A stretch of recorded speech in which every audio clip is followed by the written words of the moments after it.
Welcome everyone to our school board meeting.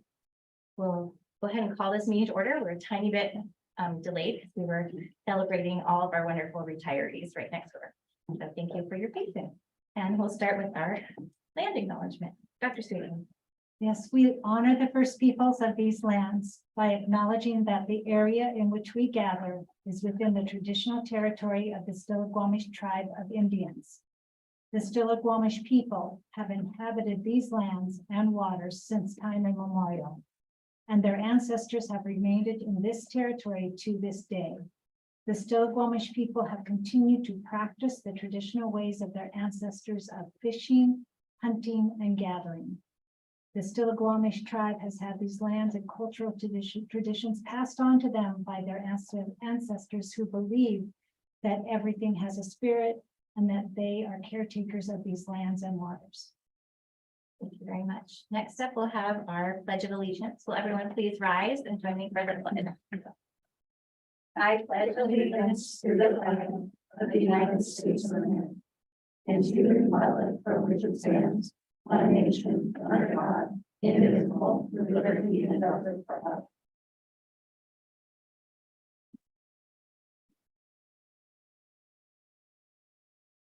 Next up, we'll have our roll call attendant, Madam Clerk. Director Ray. Here. Director Kelly. Here. Director Kingman. Here. President Levesque. Director Knapp. Here. Student Advisor Schroeder. Here. Student Advisor Levon. Here. Superintendent Sweden. Here. Thank you. Next up, we'll have our approval of the agenda. Is there any changes anyone would like to make to the agenda, or do we have a motion to approve it as presented?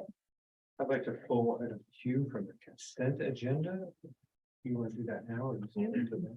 Superintendent's contract? Yeah. Okay, it's been moved to pull the item Q, superintendent's contract from consent agenda and place it in new business. Is there a second to that motion?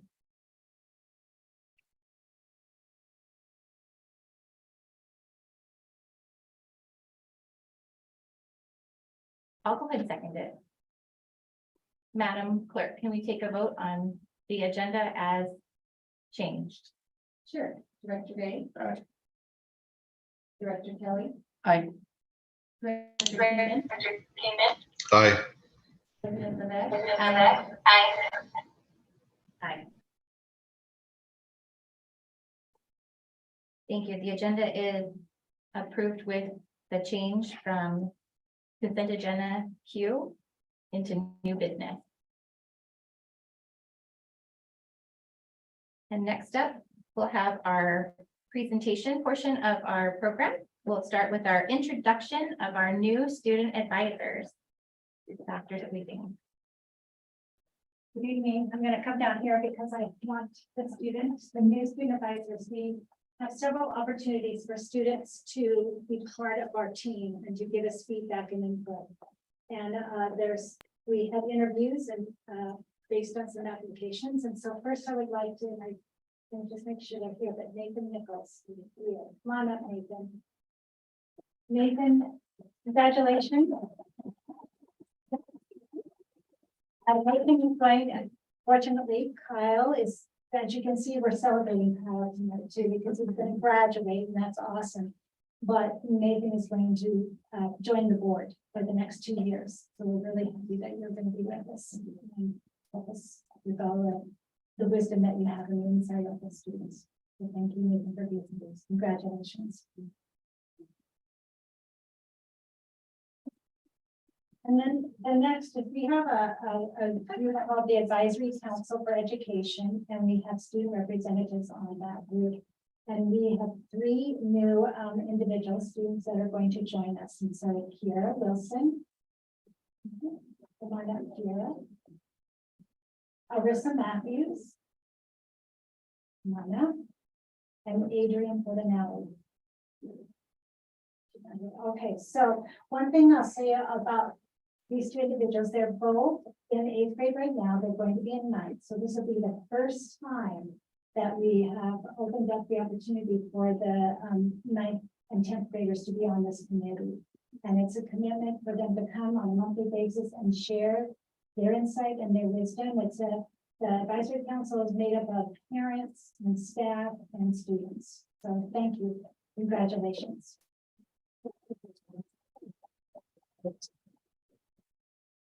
And just recently, in the last year, we had a new committee formed called the District of Community Equity Team. We call it the SET for short.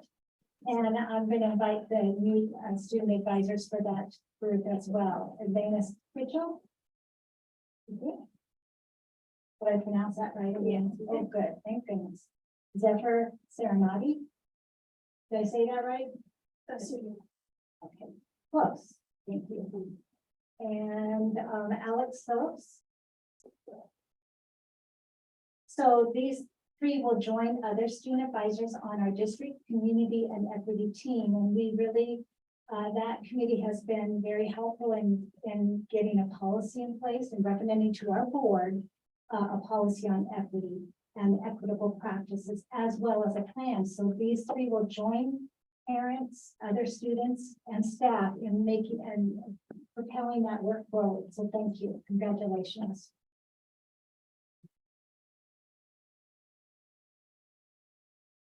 And is Jake Williams here, or Willis here?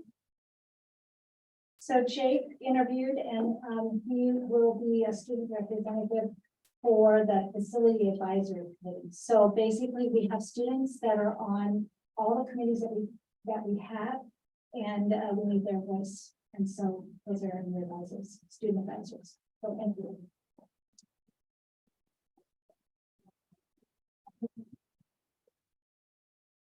Mr. Sable would like to join me in the hallway to get all the students.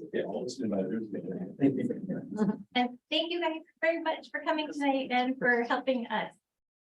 We appreciate all of our student voices very much. We can go ahead and skip to the next part, if that's all right. Next up, we'll have our honoring of our 22-23 retirees. And this will be presented by Eric, who might still be cleaning up cake and punch over there. Is he here? Is Eric back He yet? just went upstairs to get his computer. Okay, well, would anyone be upset if we skipped over that section and came back to it? For the good of the order. Makes sense. Okay, we'll come back to Eric when he's ready, but we have an approval of minutes. We could take care of that. I make a motion to approve the minutes presented. I'll second. It's been moved and seconded to approve the regular meeting minutes from May 22nd. Madam Clerk, can we take a vote? Director Ray. Aye. Director Kelly. Aye. Director King. Aye. President Levesque. Aye. Director Nair. Aye. Thank you. The minutes are now approved and we can jump back in our order of things. Thanks for being flexible, and we'll honor our retirees next. We'd like to have Eric DeYoung come on up. It's been a busy, fun evening. Yes, good evening. I was just over at the retirement celebration. It was really great. Thank you to Mary and Erica for being there and recognizing our retirees, and Mariska as well. Thank you all.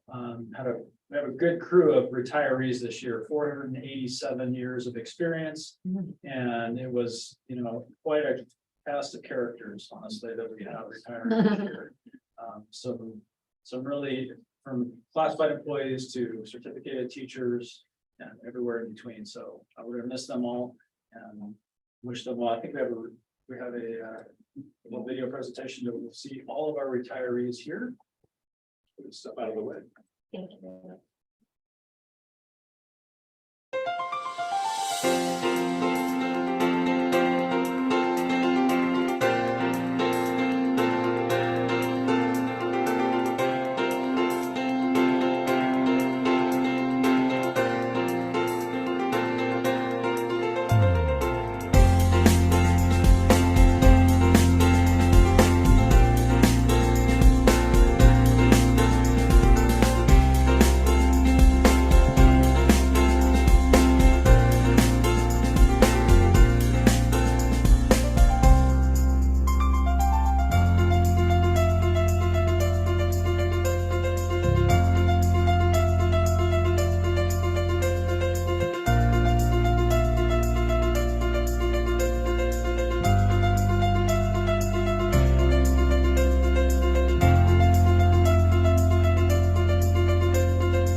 Thank you for that.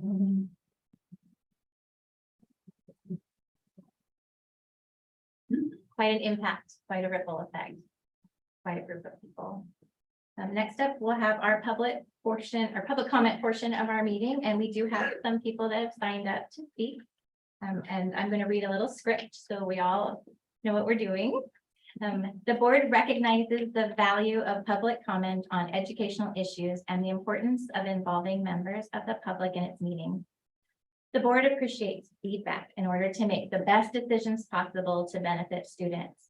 In order to permit fair and orderly expression of public comment, the board will provide a period of time at the beginning of each regular meeting during which visitors may address the board on any topic within the scope of the board's responsibility.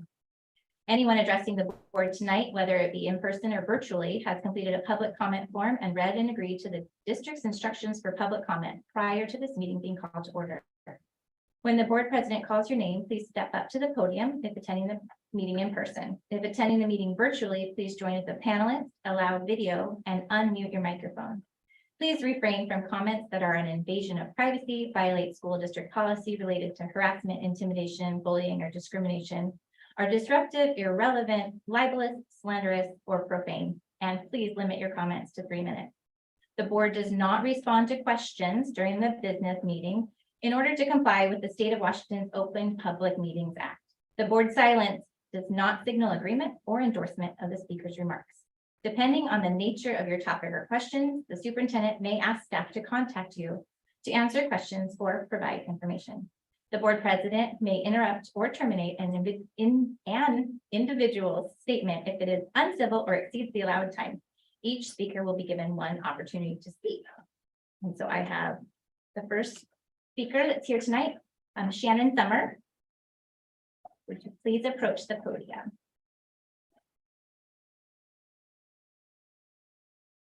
And thank you for being here and joining us tonight. Thank you.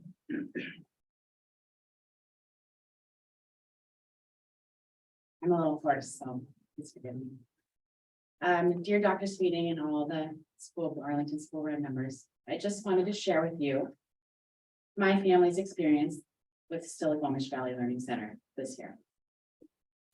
My son started off at Heller as an 8th grader this year, and he was not earning a great reputation with staff or peers. In November, we made the tough decision to switch him to SBLC. At first, he refused to talk to any of the staff, and he was having a hard time wanting to make new friends until Miss Marsh and Miss Gamza came into his life and made him feel loved. I wanted to start with Miss Gamza. She has the lucky task of teaching middle schoolers math, which is no easy feat, I'm sure. Manza worked tirelessly to get my son to trust her and open up to her. And when he took his first math I-Ready test at SBLC, he was testing at an embarrassing low grade level. His math teacher knew it, his principal knew it, and I knew it. We knew he had more potential than that. The other day, Manza and Marsh and my son called me from the principal's office and asked if I was sitting down. I, of course, took a deep breath because over the last couple of years, I've had several of these phone calls coming from the principal's office. I was nervous about what was coming my way. Manza and Marsh both cheered and raved, singing the praises of my son, letting me know that he had tested 3 grades higher than he had tested originally in the I-Ready test. Sorry. Manza taught my son how to be a learner. She taught him that he is respected in the classroom and that he can be a leader wherever he goes. He has responded to that the only way a respected, loved, and cared for student can. He became a teachable student. Next, I need to tell you about Miss Marsh. Not only is Marsh a principal, she is a vice principal. She is a school counselor. She is a teacher, a custodian, and a lunch lady, and an all-around amazing human. Miss Marsh has spent so much time trying to get to know my son, trying to earn his trust, and trying to help him understand that SBLC is a safe place for him to learn and feel comfortable. At SBLC, the students are in person Tuesday, Wednesday, and Thursday, and do at-home learning on Monday and Friday. At a recent progress meeting, Marsh asked if I could bring my son in on a Monday so she could help him with the book report I wanted to give her. Marsh told my son it was one of her favorite books and she would love to sit with him and read with him so he could get caught up on his book report.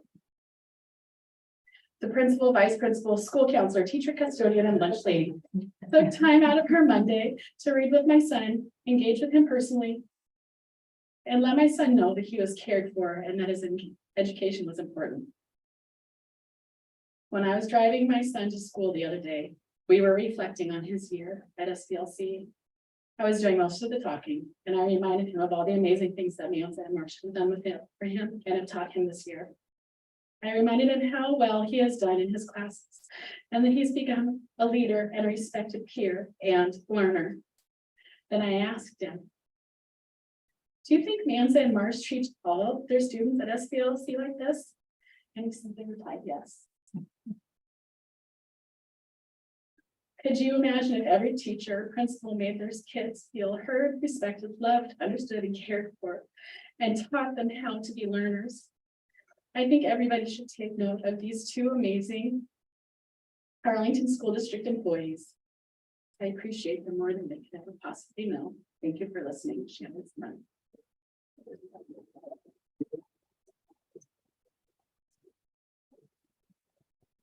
Thank you, Shannon, for coming tonight, and we appreciate your thoughts.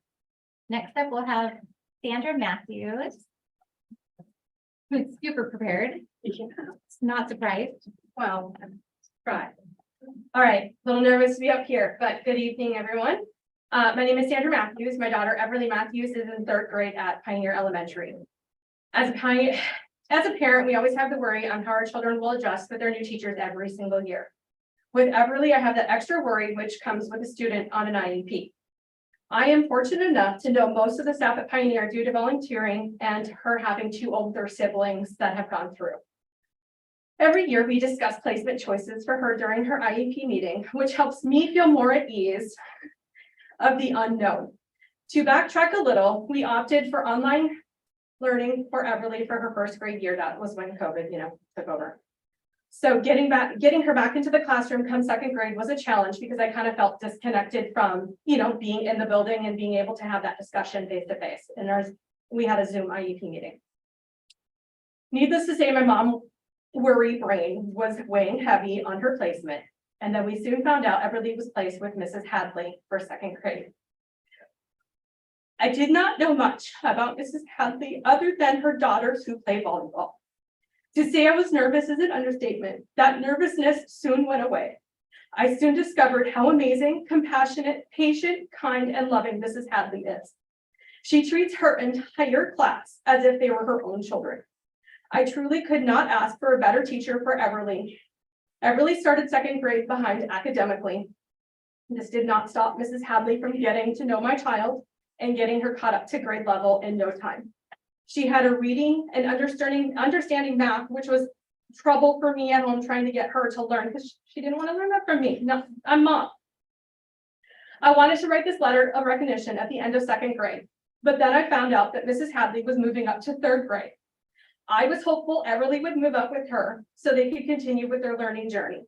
Knowing how Mrs. Hadley knew how to work with my daughter to keep her learning on track was a huge bonus for Everly moving up with her. To say Mrs. Hadley has gone above and beyond over the last 2 years is an understatement. She has made a huge connection with Everly, and that has helped Everly grow academically and socially. Mrs. Hadley has been so patient, kind, and loving to Everly, even when Everly hasn't always been patient, kind, or loving back. She truly was the perfect placement. Everly even has gone as far to ask Mrs. Hadley to adopt her, which I'm sorry, I love her a little too much, so not going anywhere. This last January, Everly started developing behaviors that were unlike her. We were talking straight up defiance, screaming, kicking, throwing, and even taking flight from the room. Mrs. Hadley kept clear communication with me, always texting me about Everly's day. I immediately started reaching out to Everly's doctors to get help with the behavior. The only thing we could think of was that the hormone shift in her body has made her ADHD now reactive enough that we needed to get her some further help. We, Mrs. Hadley and her IEP team all came together to brainstorm what could be triggering Everly to the point of running from class and even kicking her most favorite teacher. Mrs. Hadley went above and beyond and created a Google document updating my daughter's behaviors daily, seriously. Every day since March 6th, Mrs. Hadley has typed up a synopsis of how Everly's day has been. It absolutely floors me that a teacher would take the time to do this extra step to help figure out my child's behaviors. On top of helping solve Everly's behaviors in her spare time, Mrs. Hadley has made sure to attend some of Everly's volleyball games on a Saturday morning, no less. It truly takes a special person to put so much effort into each and every one of her students, and I hope she knows how appreciated she is. Now that her third grade year is coming to an end, I must say we are going to miss Mrs. Hadley so much. I know there will be tears on today and June 20th and huge shoes to fill for Everly's future teachers. I just want to thank Mrs. Hadley for being there for my child every single day. Thank you.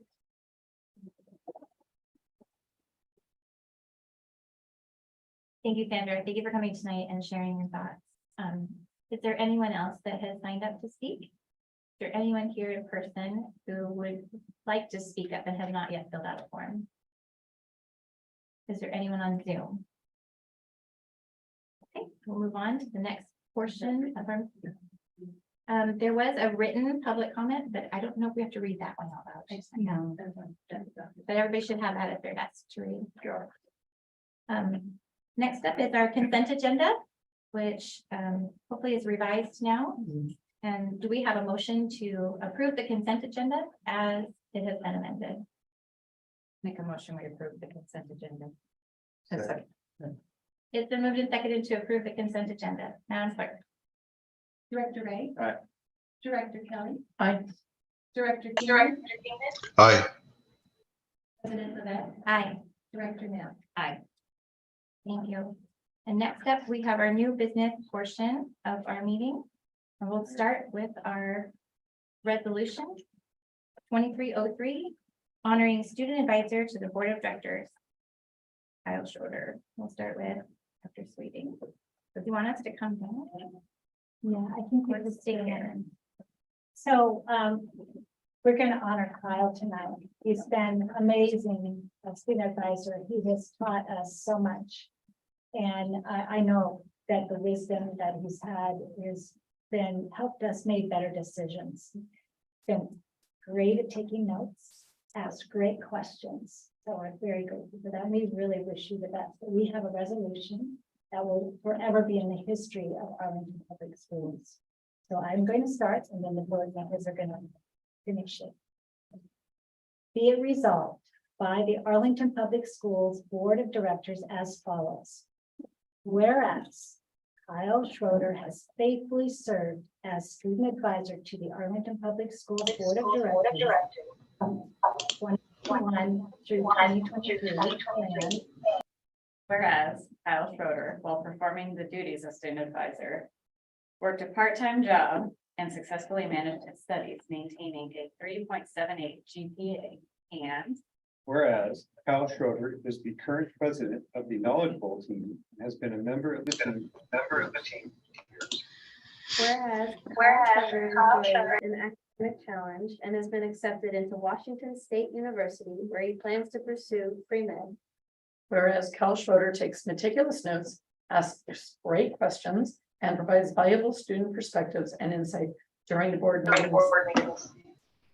Now therefore, it resolved that the Arlington Public Schools Board of Directors meeting an official session on June 12th, 2023, through adoption of this resolution, extend to its distinguished member, Kyle Schroeder, of appreciation and honor for service to public education in Arlington Public Schools.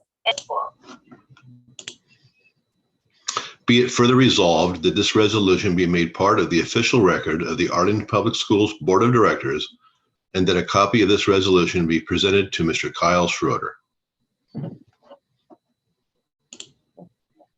And now we need to make a motion to approve this item on our agenda.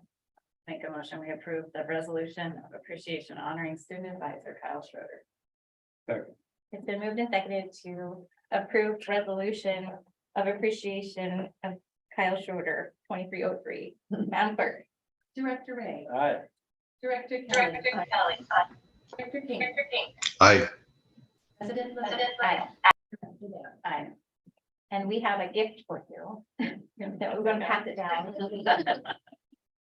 And I have a little poem to read. Just a fun little gift. Gift from my mind to yours. Kyle Schroeder, a natural jokester. This year, a brand new voter. He was fairly quick and witty as he served faithfully on many a committee. When he began his term and was sworn in via Zoom, he began by listening and learning whether or not it was boring or compelling. While presenting at WASDA conference, might I add, with a great deal of confidence, he made us all laugh and feel included, the most humorous one, undisputed. For meetings, he was early and prepared and showed and shared how much he cared. With emergency cash from his own stash, helping those in need, he's certainly high class. Working hard in the knowledge bowl or playing ultimate frisbee, he's on a roll. Our unstoppable senior student advisor is responsible and now so much wiser. Kyle, as you prepare for college, focus on gaining all the knowledge. Keep on listening and learning, eventually prospering and earning. We wish you the best at WSU. Work hard and watch those credits accrue. We are always rooting for you. Get that degree, fly free, and be true. Thank you, Kyle.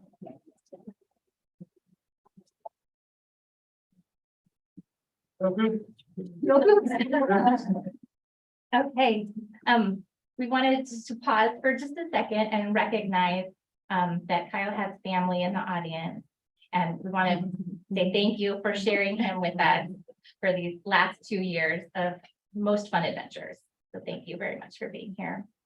Also, we want to say that we have some new members of our team that we wanted to introduce that we approved in our consent agenda. And Dr. Sweeting's going to take a moment and recognize our new people. Right, I think there's one person, Shireen Mossberg. She is joining us as the new assistant principal at President's. So we're very happy you are joining us tonight. The board approved your hiring in that position. So thank you. Looking forward to it. Thank you for having me. I'm super excited. Welcome aboard. Thank you.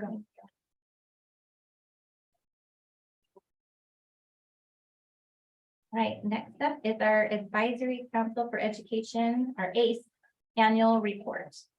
And we've got a few friends of ours that are here with us. And Dr. Sweeting. I'd like to recognize Britt Kleinman, who's been our ACE chair for the last 2 years. Has it been 2 years? It's been a fun 2 years. Yes. I'm just getting the power.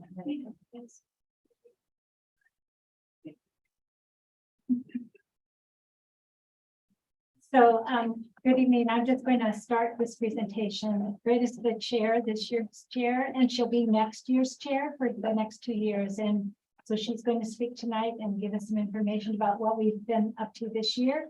We have Alex Lucas. He has just joined us this year. I'm very grateful. So he's going to share some information as well, and Terry Bergstrom.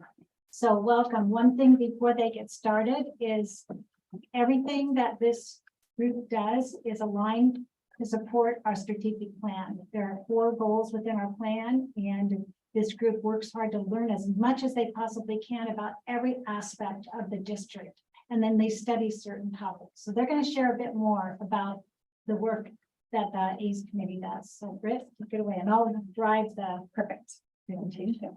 Right, good evening, board. Thank you for having us. It's hard to believe that it's already been a year since I gave this presentation. I feel like I was just here. We've had a busy busy season, it feels like. So we are a standing committee that is commissioned by you guys.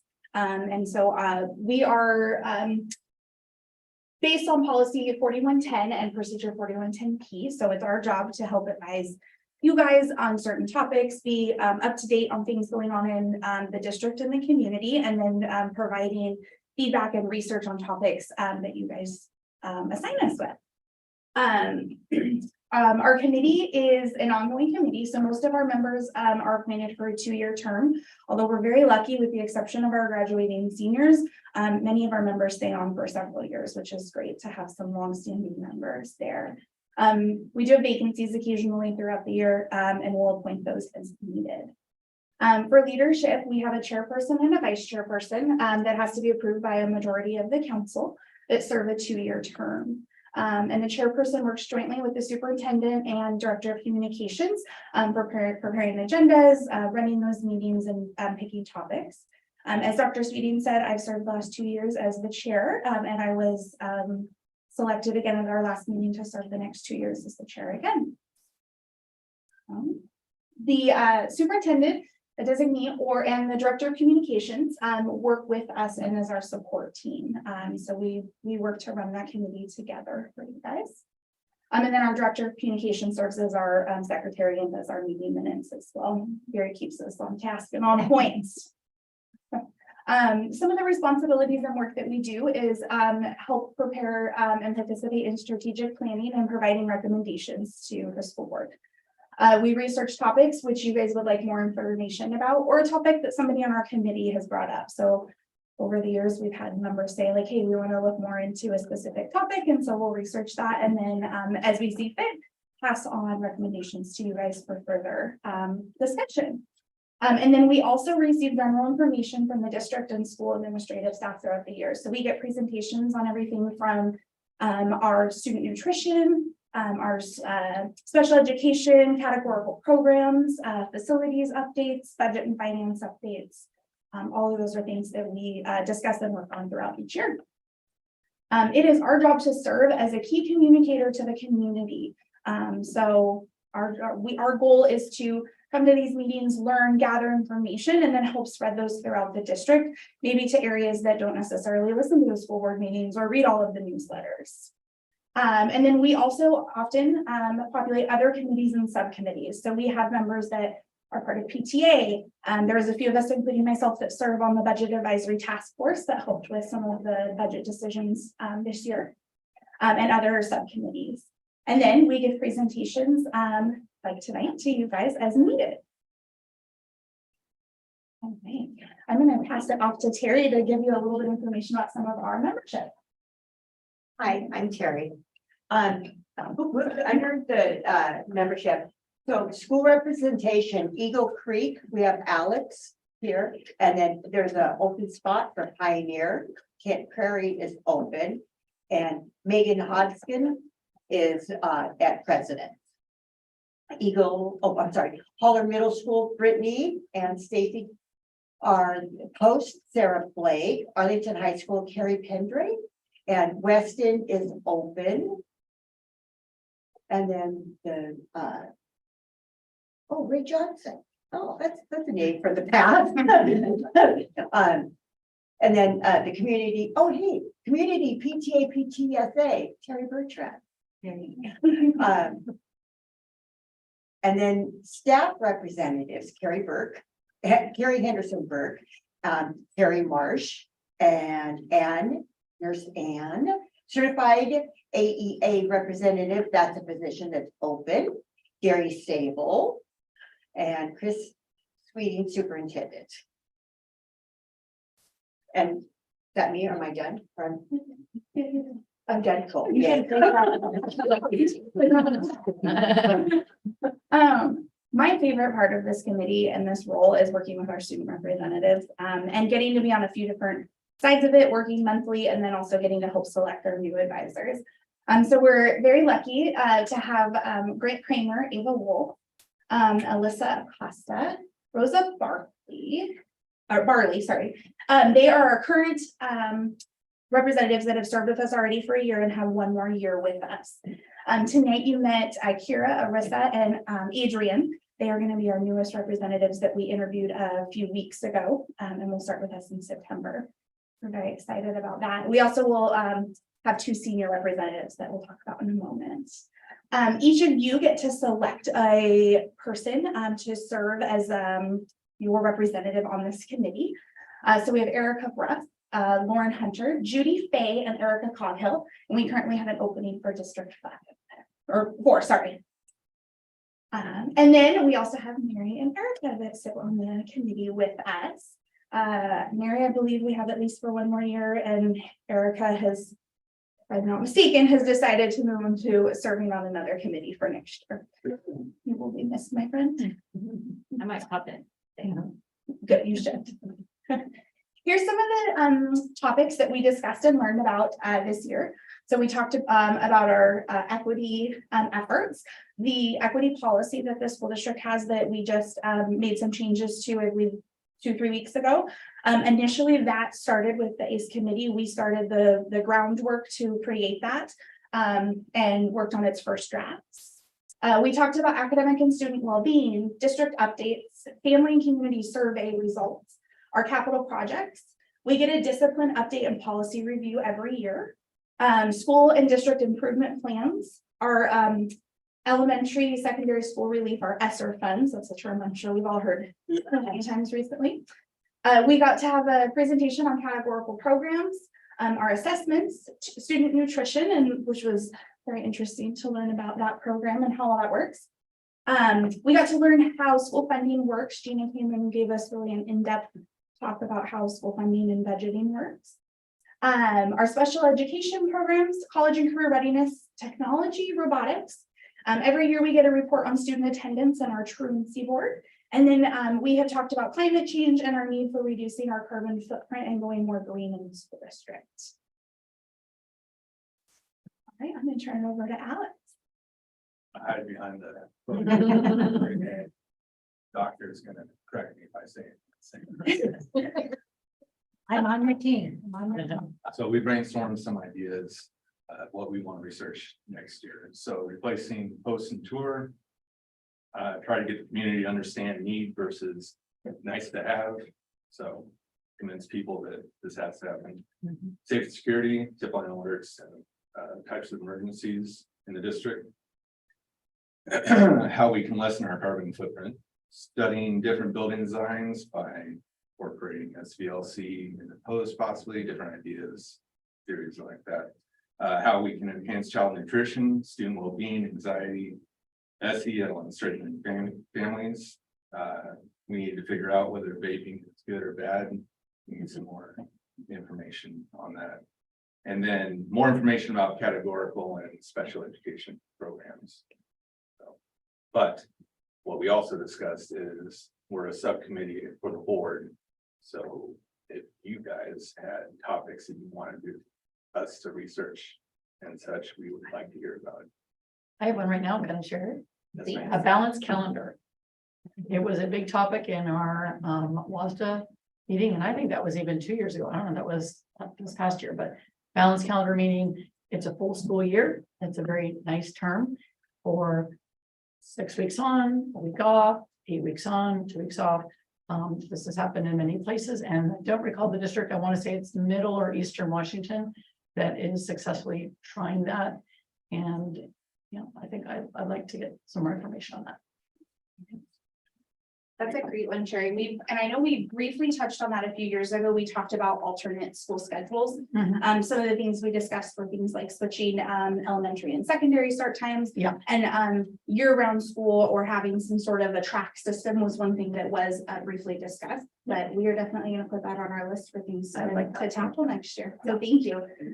If there's anything else that you guys have ideas that you want discussed or talked about, please email Gary and I and Dr. Sweeting, and we would love to talk about getting that one on our schedule because we're here to serve you. That's our role. Board, yeah, and the board can discuss in August. We have a workshop, an all-day workshop in August, mid-August, and we can talk about as a board those topics that we want to commission Based study. Yeah, one discussion we also had was maybe next year, doing like at a study session, doing more of a joint meeting where we can work and talk a little more. Because we get to come and see you a few times a year, but other than the few of you that sit on the committee, we don't always get to meet and talk one-on-one as often with the school board. Does anybody have anything they would like to ask the committee to work on or learn about next year? Student advisors, anything?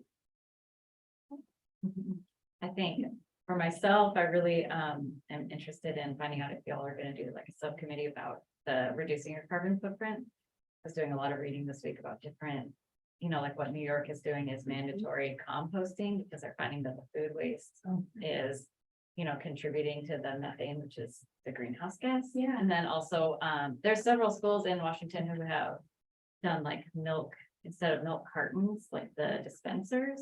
That's actually saved them like thousands of dollars. So like, I feel like doing the, having a subcommittee looking at that will actually save the school district money and teach our students, how to move forward with sustainability. We're gonna need to adapt.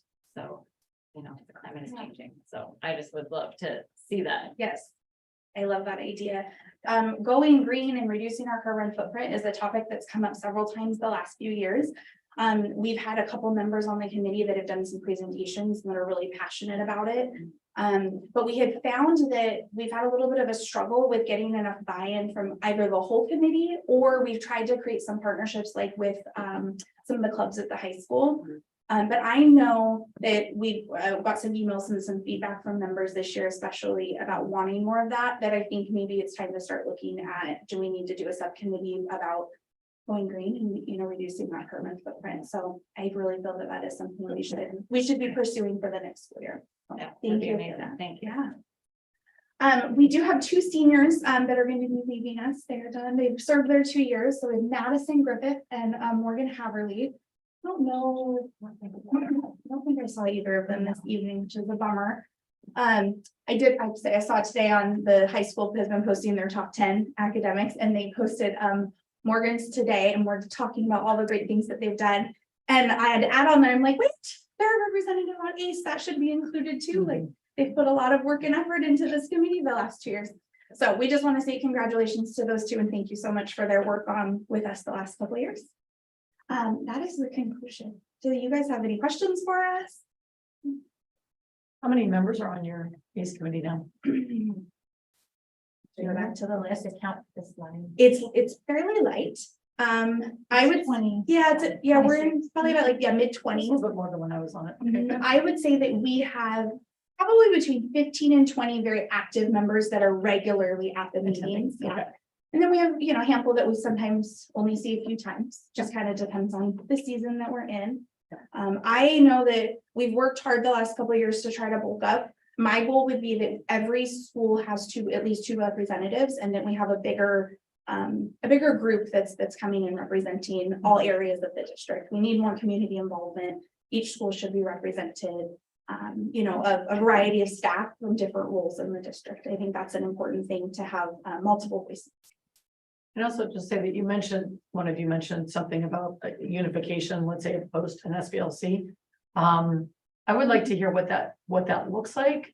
I'm not thinking that's necessarily a bad thing, but kind of different cultures. But I could also see streamlining that and making one campus might be something that would be advantageous from a money standpoint, as well as, just several things. Yeah, one of the things that had been discussed was taking this committee on a tour of Post next year and really looking at all the things that need to be replaced.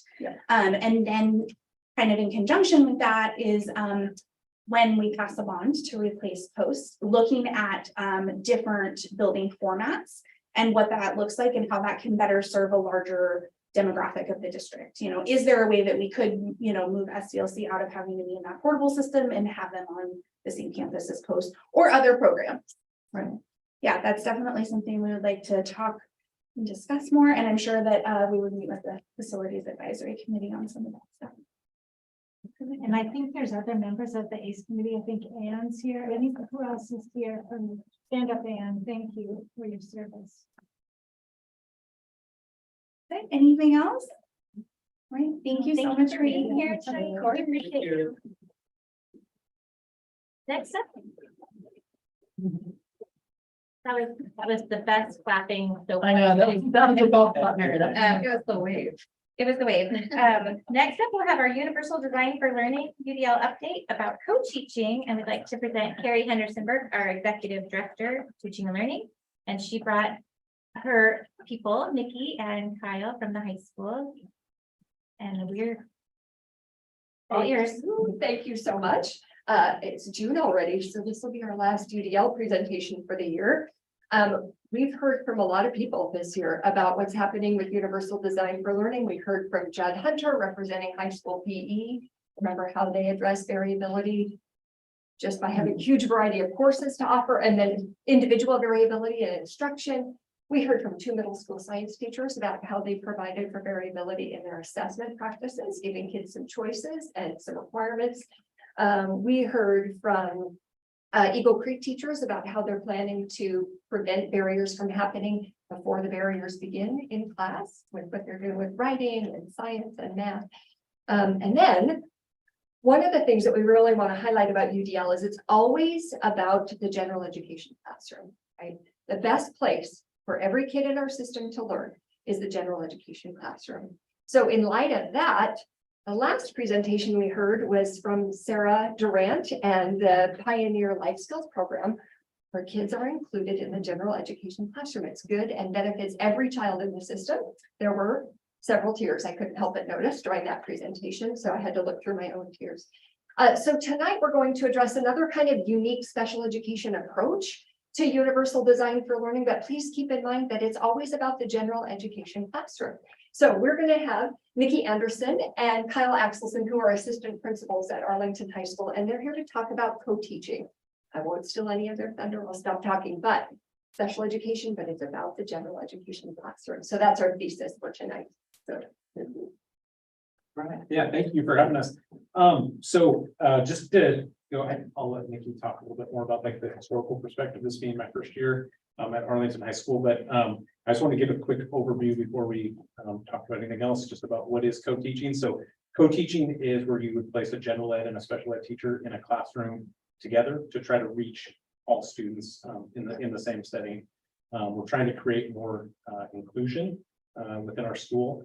We're trying to reduce the number of resource room classes that we offer. So we're trying to push as many students into general ed classes as possible, knowing that not every student is ready for that. But like I said, we try to use our least restrictive environment and try to get as many kids into those classes as we can. One of the goals of co-teaching is to try to get, we try to aim for like 20 to 30% of the class being students receiving special ed services. That's extremely challenging. This is by far the most expensive model, but it's also proven to be one of the most effective, but it does create a lot of challenges with scheduling and things like that. So we have to be very particular when we're trying to set this up. Okay. And then so why are we co-teaching? So we're trying to, like I said, create access for as many students as possible. There's several studies that show that students have an increased achievement and opportunities and self-worth, and also we want to make sure too that someone had told me when I was first learning about co-teaching that that life is done at a general education level, so trying to get and push those students out in challenging them as much as we can. Okay, so Nikki's going to go ahead and talk about what we've done at Arlington.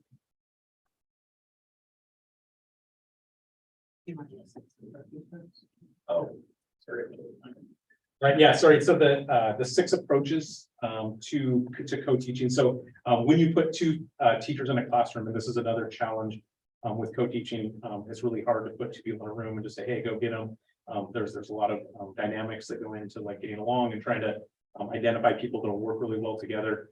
Some people can be a little more dominant or kind of sit back but that's one of the challenges too, but we've done a really good job, and our teachers have been very, very open to try new things, and that could be another challenge too. But there's 6 different styles of co-teaching, and throughout a week, throughout a year, you should definitely be integrating all of these into your repertoire in your classroom.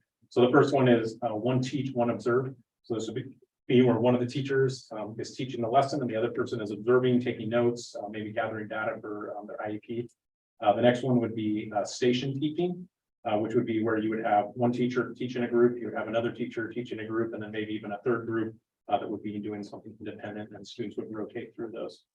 The third one is parallel teaching. So that would be where you would split the class in half. So you would take one group and then the other teacher would take the other group and you would rotate or possibly just keep them separate.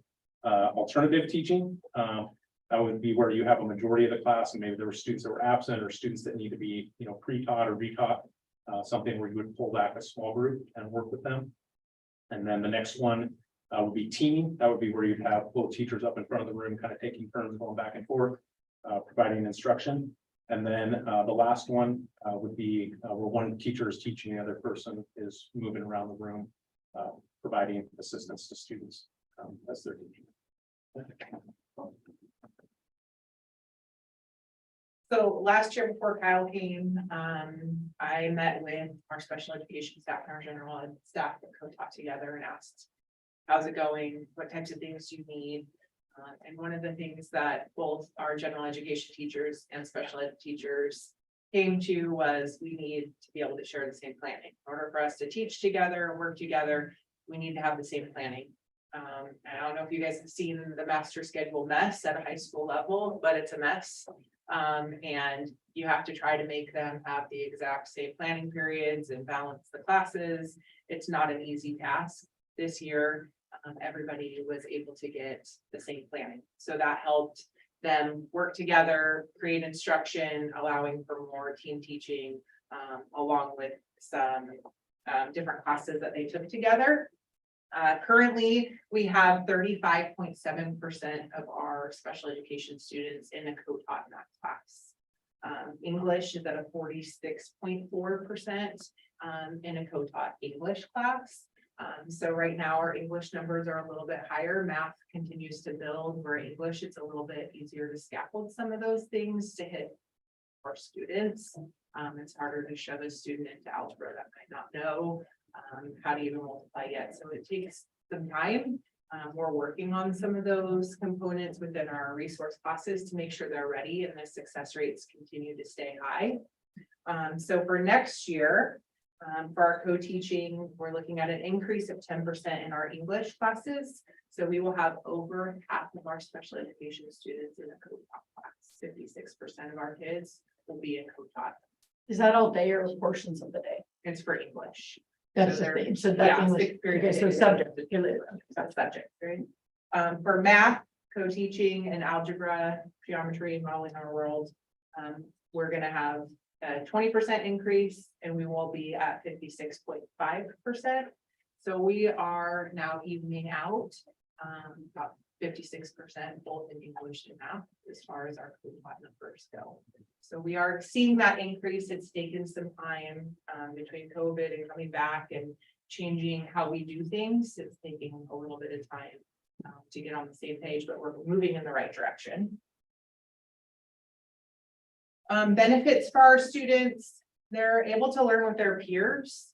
They're learning the same content and having the similar experiences as their gen ed peers. And that's what we want for our students, is to be able to reflect and talk about those things when you're sitting at a lunch table. We want them to be able to discuss the same books or same topics that they're learning within English or in their math. And they're having those opportunities. It better prepares students for post-secondary schools and employment.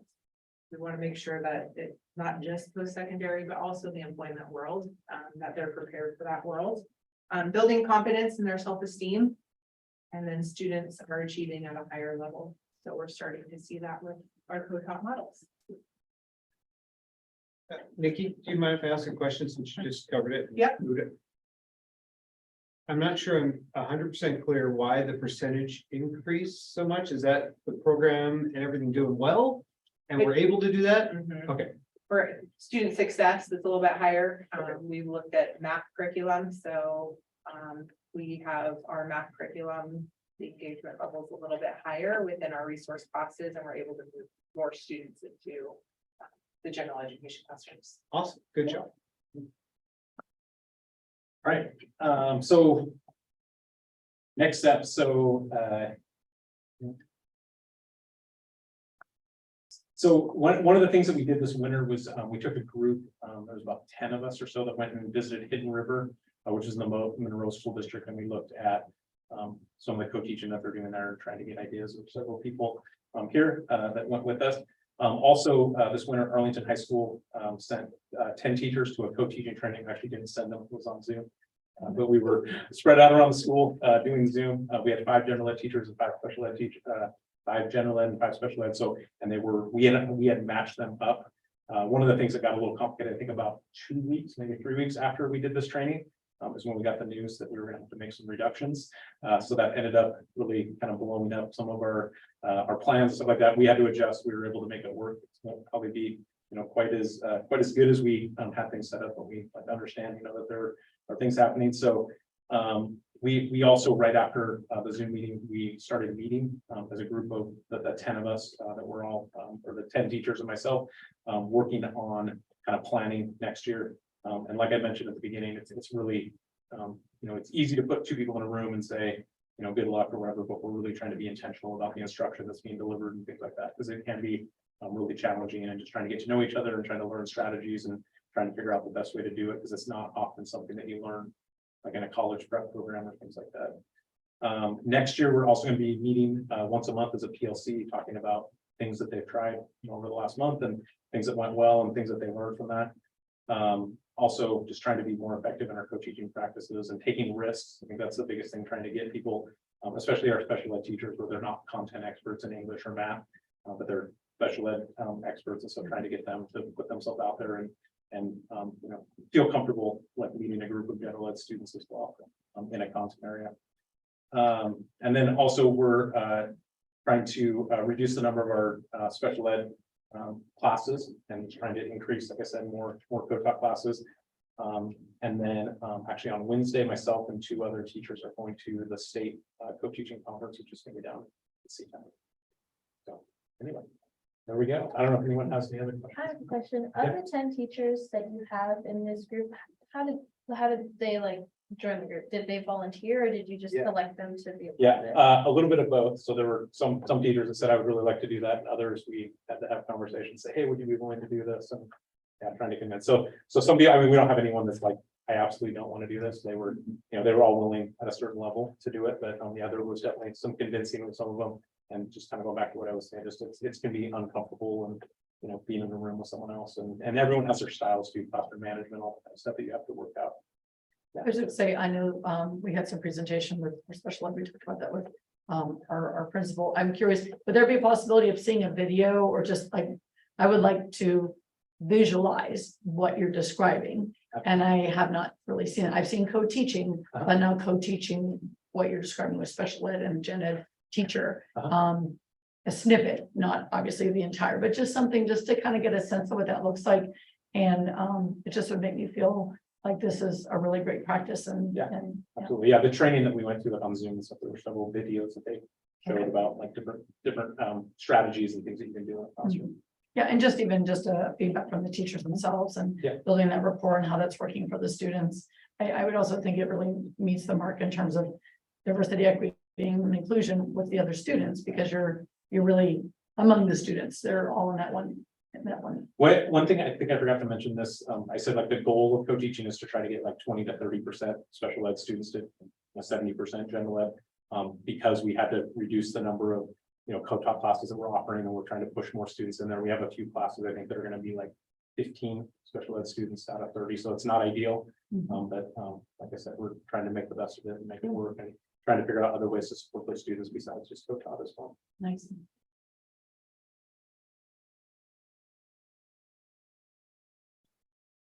Any more questions? Thank you. Thanks for all the hard work. Yeah, thank you. Thank you. Thank you. We look forward to hearing how that works and some reporting on it later in the future. Thank you. Just a credit to Kyle and Nikki for their leadership. Co-teaching is forged, right? It's not just created, it's forged over time. So we've got good iron workers at that. Right, next up on our agenda is our 23-24 full calendar adoption. And this will be presented by Dr. Sweeting and Eric Dion. So I'm gonna start, I'm gonna share some information first.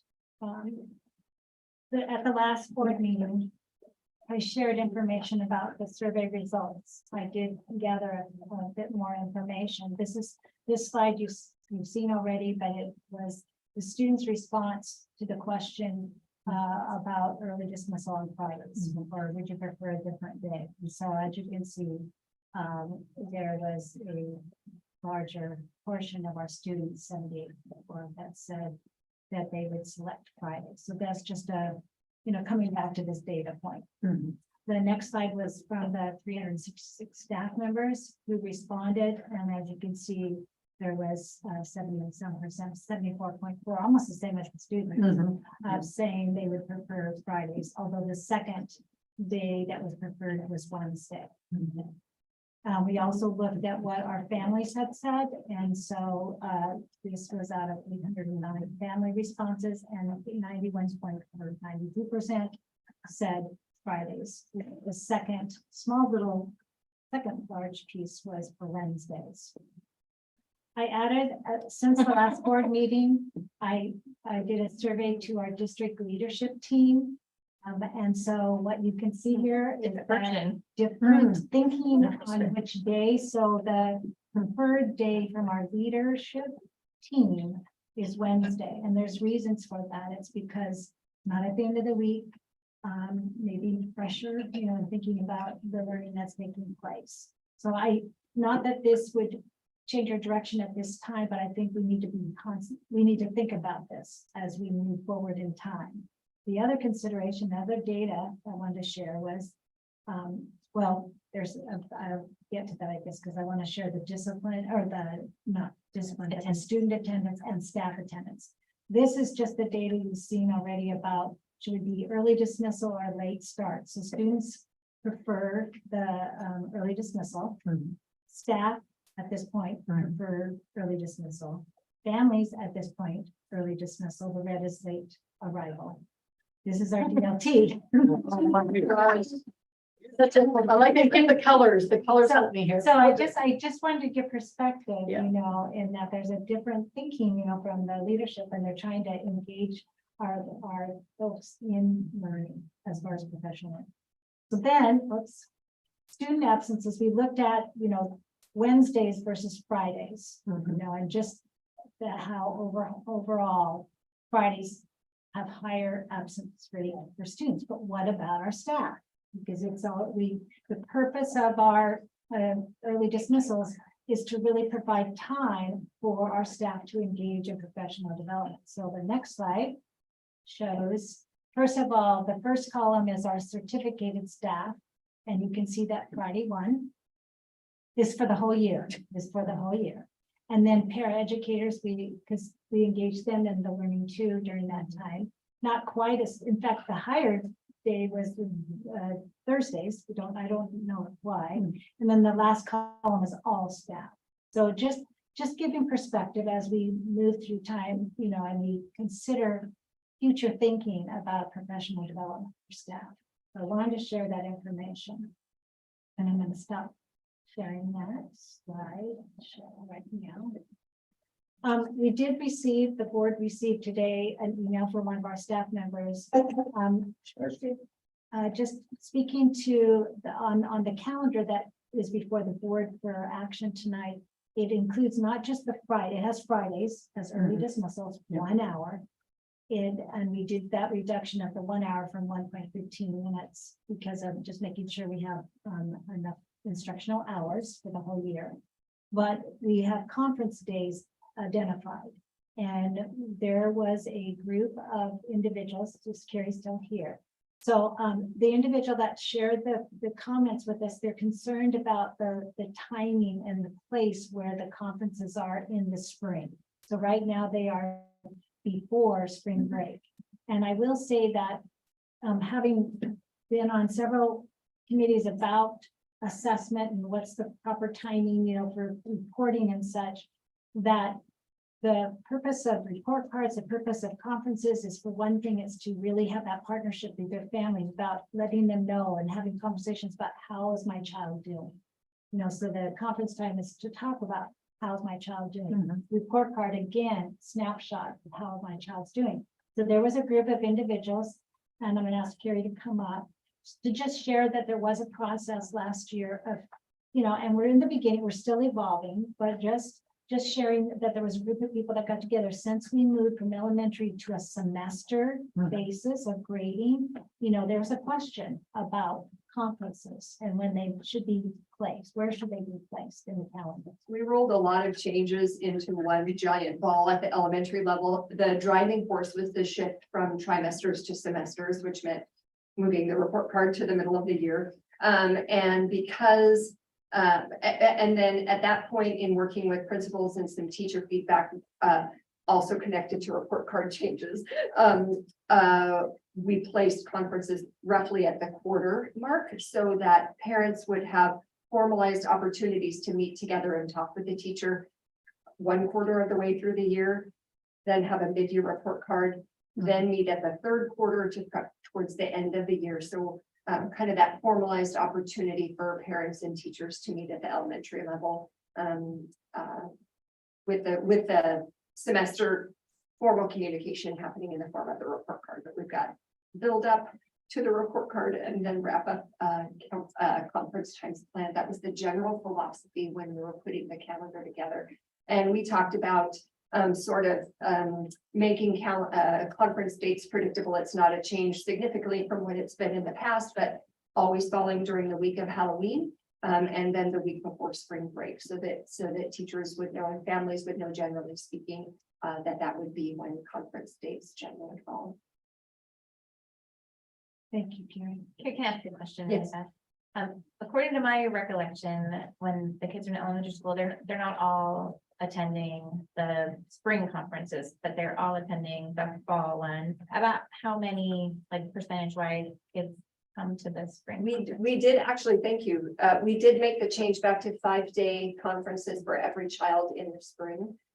Partly because the kids are young, partly because we had some parents say, we may not need a conference, but I'd still like to hear some specifics from an adult about what's happening in the class at that moment in time. And also, you know, kind of that equity question of every child and child's parent has the right to a conference. And so we did shift back to 5 days worth of conferences to allow for full conference times. When we were doing 3 days a week in the spring, you know, somewhere like 15 to 20 conferences per classroom in general. That's very much in general because of course our K2 classes are pretty small still, but yeah. Thank you. Thanks. I was going to share, there's kind of a guru for assessment and reporting progress to parents, and his name is Tom Gusky. And he wrote this book, How's My Kid Doing? And it's a parent's guide to grades, marks, and report cards. And he makes us a comment in here that the most effective parent-teacher conferences focus on 4 major issues. Number 1, what is the student able to do? Number 2, what areas require further attention or skill development? 3, how is the student doing in relationship to established standards and students of that same grade level or age range? And what help or support does the student need to be successful? So it's an extension of not just what a mark says on the report card, it's an extension of that conversation about how's my kid doing? How is my kid doing? You know? And the board, this is for action. There had been an ask in the communication to delay it.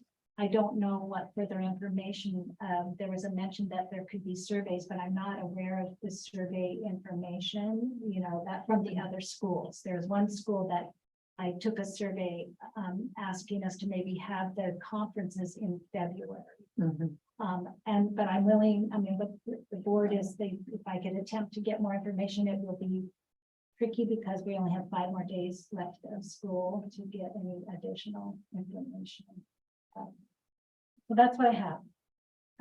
We have to decide on a date. If we say yes, this sounds like it makes sense, but we're also looking for a date. Well, change. the question before the board is the current calendar is presented Okay. with the dates of the conferences, you know, the last week in October, November, and then the week before spring. So that's what's currently on the, and if we're not, Can we pull up the calendar? Yes, that'd be great. Personally, I don't want to delay a decision on the calendar until July. I don't think it would make a lot of sense. I'd rather be prompt getting this out and letting everyone know. But I think it would be worthy of looking more into it for the next calendar year. So the blue are the conference dates. So see two of the days in October and then two are in November. And that salmon colored is, the reason why it's salmon colored because on that particular Friday, the 3rd of November, it's conference day, 3-hour early dismissal for elementary, but then for secondary, it's an hour, there'll be an hour. That's why the difference. So But the October doesn't conflict with any timing. We're just looking at. we're just looking at the. There was just some feedback from a staff member that said, could we, Right. discuss this and consider this? And then in March, you can see the The dates, blue yeah. conference days, and then there again is that salmon color, which is, the two different. Elementary is doing conferencing and secondary is doing, But I mean, it sounds to me like some of the staff, and I mean, I know we're kind of dancing around, but it's presidents, right? It's a public meeting, everybody knows it's presidents who submitted the information. Functionally, right, I operate functionally. What would be the challenges of approving the conference schedule now?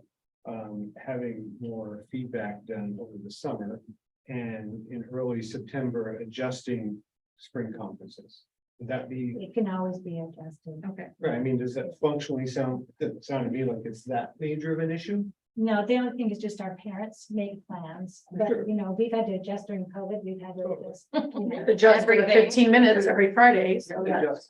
Okay, so it's functionally possible. We It's could- functionally We possible. can look at that, it's not set in stone. And if I were to get the survey Sure. results from the other schools, then I can share that with the board. Sure, yeah, and certainly in, input from the leadership team and, so when we obviously that staff may desire and what the leadership team thinks is best, we might not coincide, but hopefully we can come up with a beneficial understanding. of The leadership team has looked at this calendar twice and they have found it to be, in the appropriate Mhm. times, so. Sure. So spring break will stay as is. It would just be a possible movement of conferences. Yeah, we can review that. Yeah. Question. So what do we want? So to do? this is an action item. Do we want to ask any more questions about the calendar? Or do we have, Oh, are you ready to make it? I have some more questions. but I was being- Let's dig getting deeper. everybody some time. Go for it, Mike. Yeah, go for it. I believe I commented before, and at least I thought about it. It's really, it's up to us to make the tough decisions, here on the board. And functionally, what's best for, we feel for our, student population, staff, et cetera. Certainly on the surface, it looks like, investigating a not Friday early dismissal would be beneficial for, us as an organization. Understand, and there's a lot of things I'd like to have that I don't necessarily get. And certainly, Friday early dismissal sounds awesome, but, that's, if I'm a student, I would assume. But certainly, any day early dismissal sounds a close second. If I recall my student days, so I think I'd just like to see us, really proactively make maybe some decisions that seem to functionally benefit our student populace more so than what it certainly appears like Friday's a challenge for us, and whether or not we want to continue with Fridays for this following school year with maybe a vocal notice of, hey, if absences continue to be super high on Friday from all members of our community, then perhaps we are going to investigate a different day. That's why really the motive on my part to share that information. Absolutely. Is to bring it. And we talked about it at ACE too as well, as Right. far as this information. Yeah, I mean, it seems overwhelmingly clear that it is for some reason, people are way sicker on Friday than on any other day of the week. Fridays are contagious. They must be, and if we, and maybe Wednesdays end up being fairly contagious, but maybe there's an easier recovery for that. That was my question, was the absences. If we had information about it before we were doing early release Fridays, because then I was thinking, well, is it just gonna swap to Wednesdays? Having lower absence if we do Wednesday early release. Did So we do Wednesday early release? We did look at the data before we made the decision, and Fridays, we had more absences. okay, And so we thought we would lose less learning overall. Right, because people were doing absences anyway, and so regardless of. Okay. okay. That might be a factor that, that they're gonna be. What if we looked at what we could do to make Fridays the fun days and make it Friday? And everybody wants to be there on Friday. What do we do? Yeah. To make it I better. think Maria's gonna. I do. Do you think, I'm trying to like also find compromise. Do you think we'd be able to do like a week where we test it out, I guess, where like just trial and error, see if like 1 week we say, okay, this is a special day. Cause you know how sometimes we'll adjust our Friday schedules for assembly, then this, we have a mix up. Do you think 1 week we could be like, okay, here's what we're gonna do. We're gonna try out Wednesday early dismissal and then like get feedback from students. You think that would work? I see you're shaking your head. What do you got?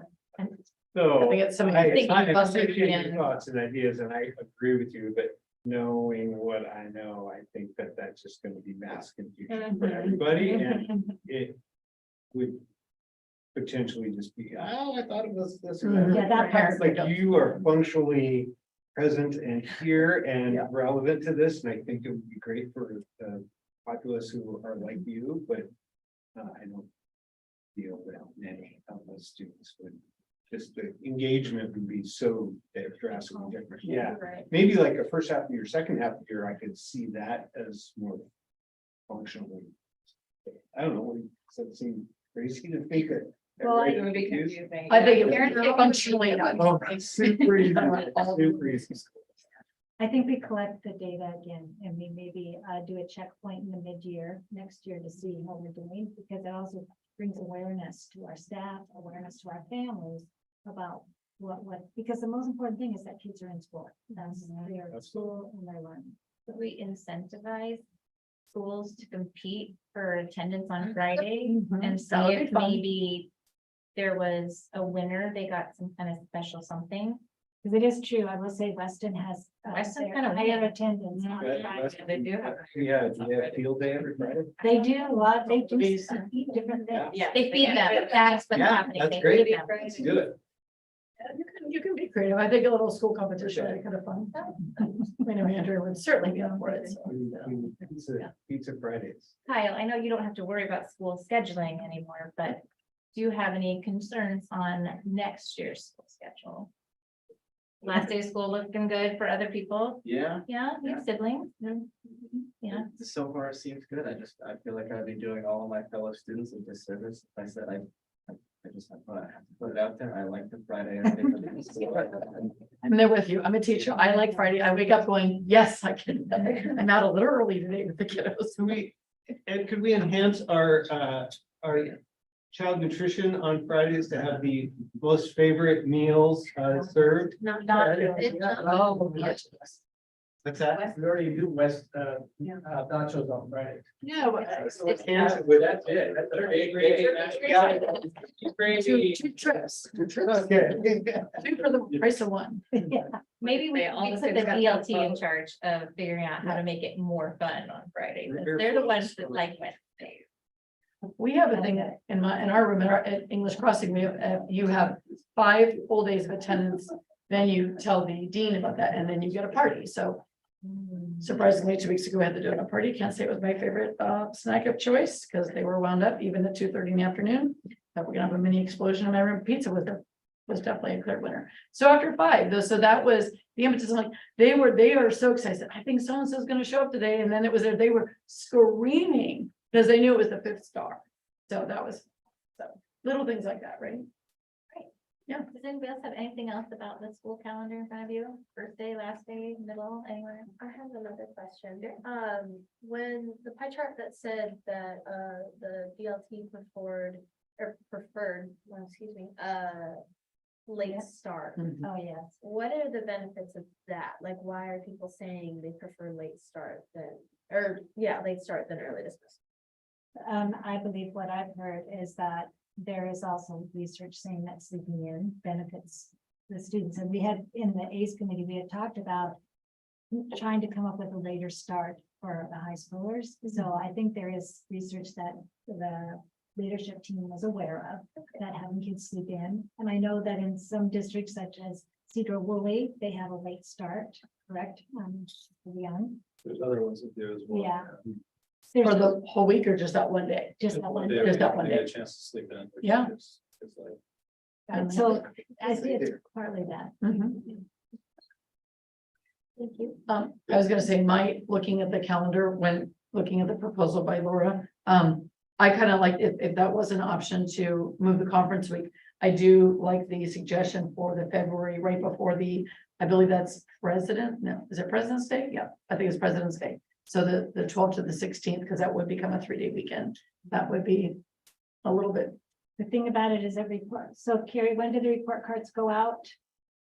The first week of February or so. So either Yeah. Right, so if you think of parents being, have time, space between those reporting periods, so they keep in touch. So they've got that, the report card just comes out. Right. And then they have about a month or so, 2 months, and then they meet again. So there's not those big chunks of time. So, right, so we're talking about, but okay, so I'm sorry, I'm missing your point. So lessening of that chunk of time is what we're aiming for? No, or- we're trying to spread out so that there's not a big chunk of time without the parents receiving any communication about how their child is doing. Okay, because you're saying if we move it back to February, then for the next, it's gonna be such a span of time. Right, from then until the end of the year, because there wouldn't be a reporting period. So you have in February, you have the reporting So period. there's information. Yeah. Information, and then you have another 2 months and you get to have a conference, and then Okay. there's another couple of months less. Otherwise, there's that big, I mean, you Yeah. can always ask for a conference. Sure.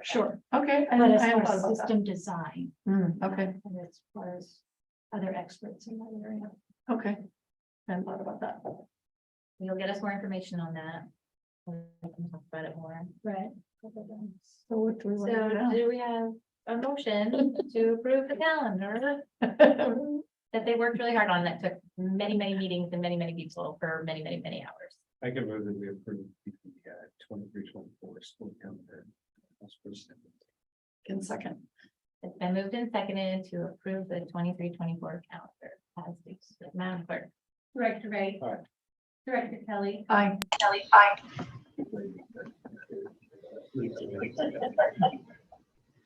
Oh, sorry. Erica. Sorry, Director.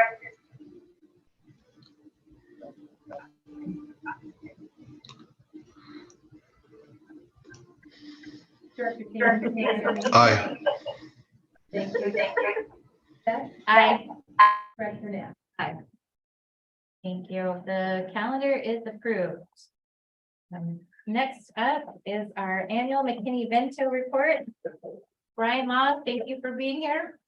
Let me get things going. I got a presentation. And Brian is our Director of College and Career Readiness.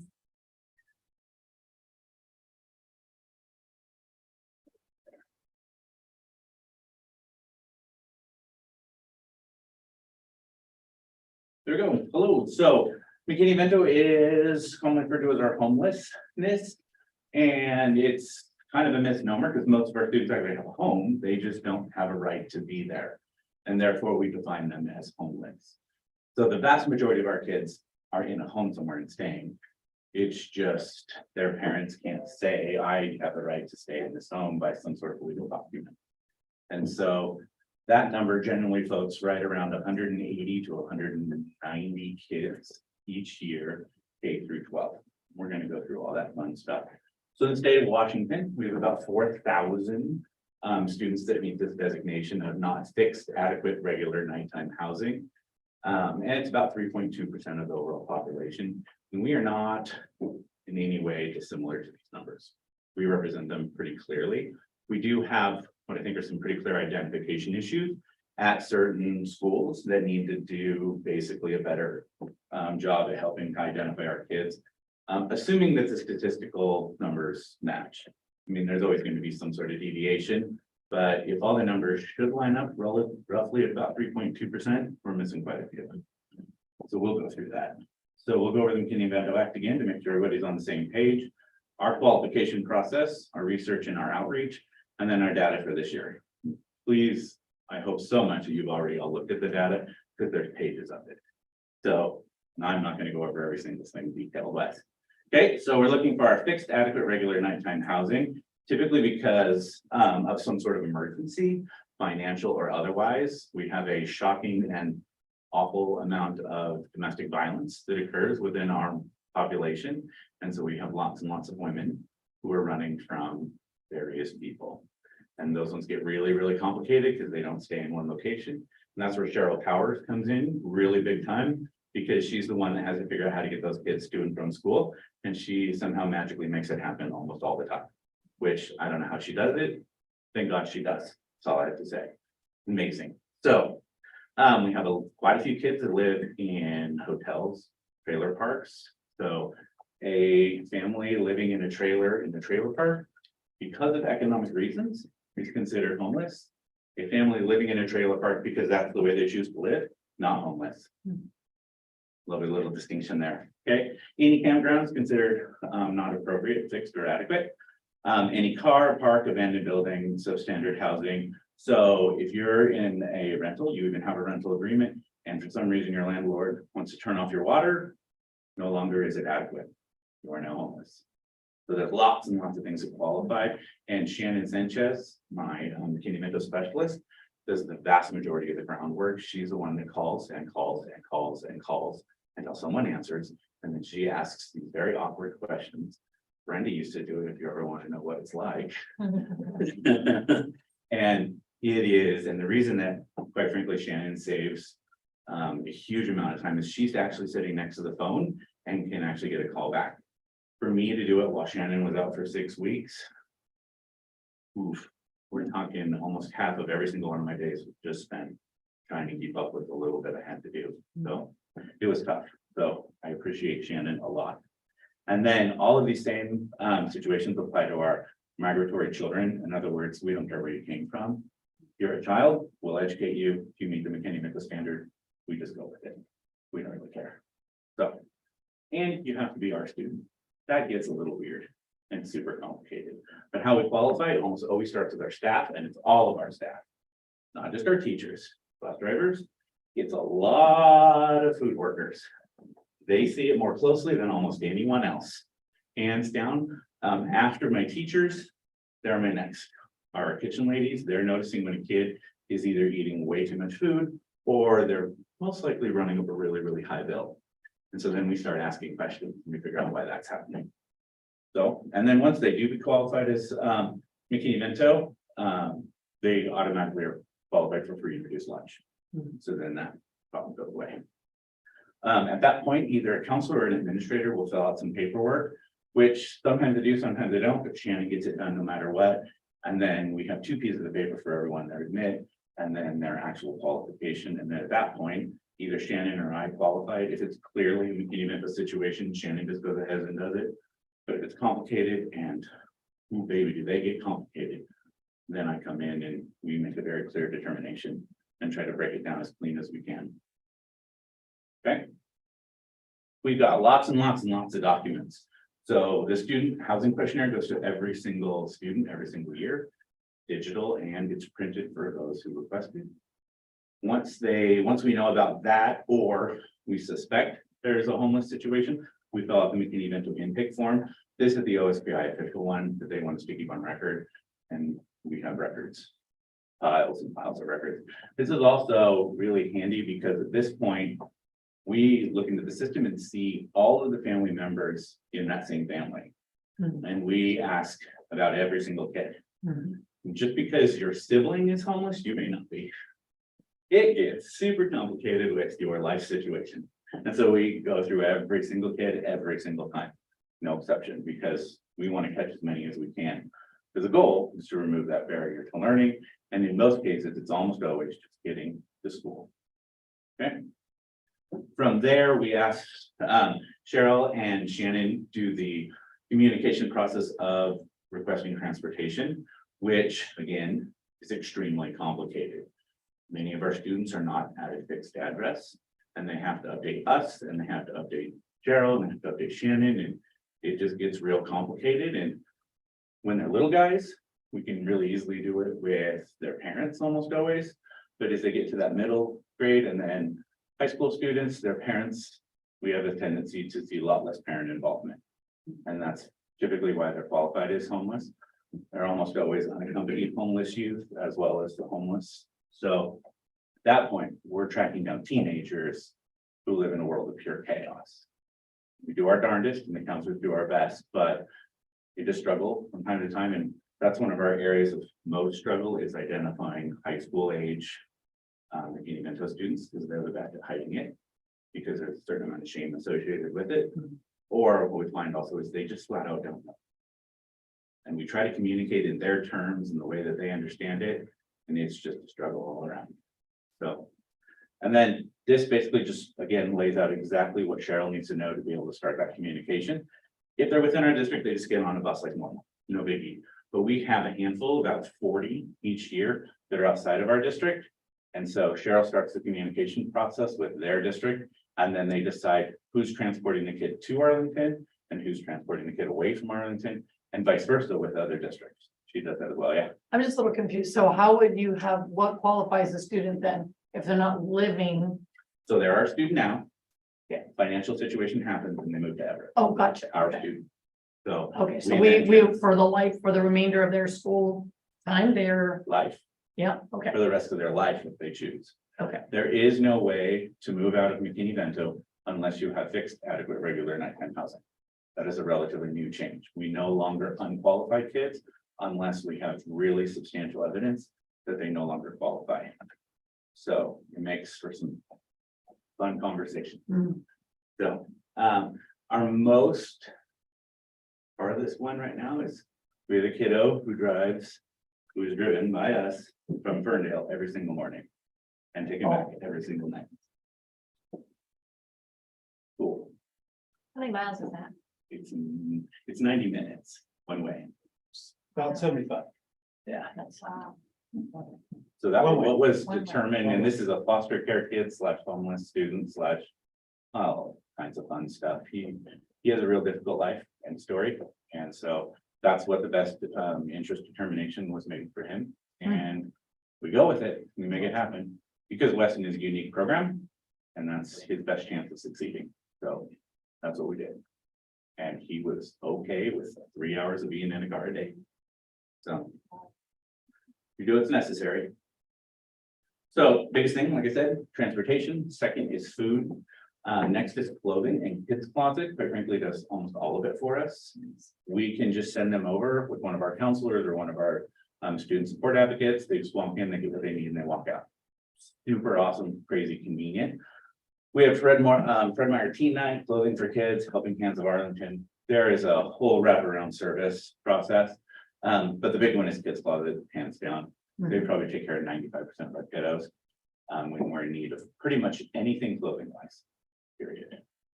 School supplies, especially coming up next year. We already have allocated with our title money, our Title I Part B. Part A. Title I Part A. I'm not the categorical person. So, but we get that set aside, and we have a huge amount set aside for school supplies this next year to make sure all of our students come with what they need. And we'll probably be pretty proactive with that and just create the backpacks ahead of time that are like developmentally appropriate from top to bottom, so that the counselors have those and they can distribute them. And they'll look similar to what any other kid would get. They are not going to look different. Right? They're going to look very similar. So, and that's super important to us. So there's nothing that identifies this was donated from McKinney. No. So, and then counseling, mental health, for vision referrals, which we haven't had as much of that. The counseling, we can always use a lot of that, but there's nowhere to send them, plain and simple. But the medical, dental and vision, we used to have quite a bit of that and it seems to have lessened dramatically for whatever reason. We're not really sure why. Like we almost always, we're buying 2 or 3 pairs of glasses every year. We think there's a lot to do with the Lions Club that takes care of a lot of that, so. And then extracurricular and intercurricular activities, they have rights to all the same resources and all the same activities as all the other kiddos, and we provide transportation for that. This is extremely difficult and very, very expensive, but it is a necessary action. Okay. And then all year long, we send out lots of documents. And we know that a lot of this is or not, the addresses are outdated, probably not affected anymore, but we still send them. We send all of these to every address that we have available. We send them to every email that we have available. And then Shannon has already started the process of calling every single McKinney-Vento family. And she will do this at the beginning, at the end of the year here to see where they're at in terms of their housing situation. And then again, she'll do it in August to see where they're at in terms of their housing situation. That's that part of making sure twofold, if anyone's stable, that has a stable housing now, we exit them from the system. And then if they're not, if they're still McKinney-Vento qualified, we can get transportation set up on day 1 of school, not day 5. But getting hold of the homeless families is extremely difficult, extremely. So, but these are all the different documents that we send out throughout the year, especially around Thanksgiving and Christmas. We have lots and lots of resources that we hand to every single one of our McKinney-Vento families so that they can have similar, if not identical experience for that of their non-homeless students. So if the amount of gifts and resources and presents available and food to make their holiday season as festive as possible is pretty shocking. We just got to get them to participate. Here's some numbers. Ready for them? A lot of numbers. All right, so Arlington High School, we had a huge increase, massive increase in McKinney-Vento students.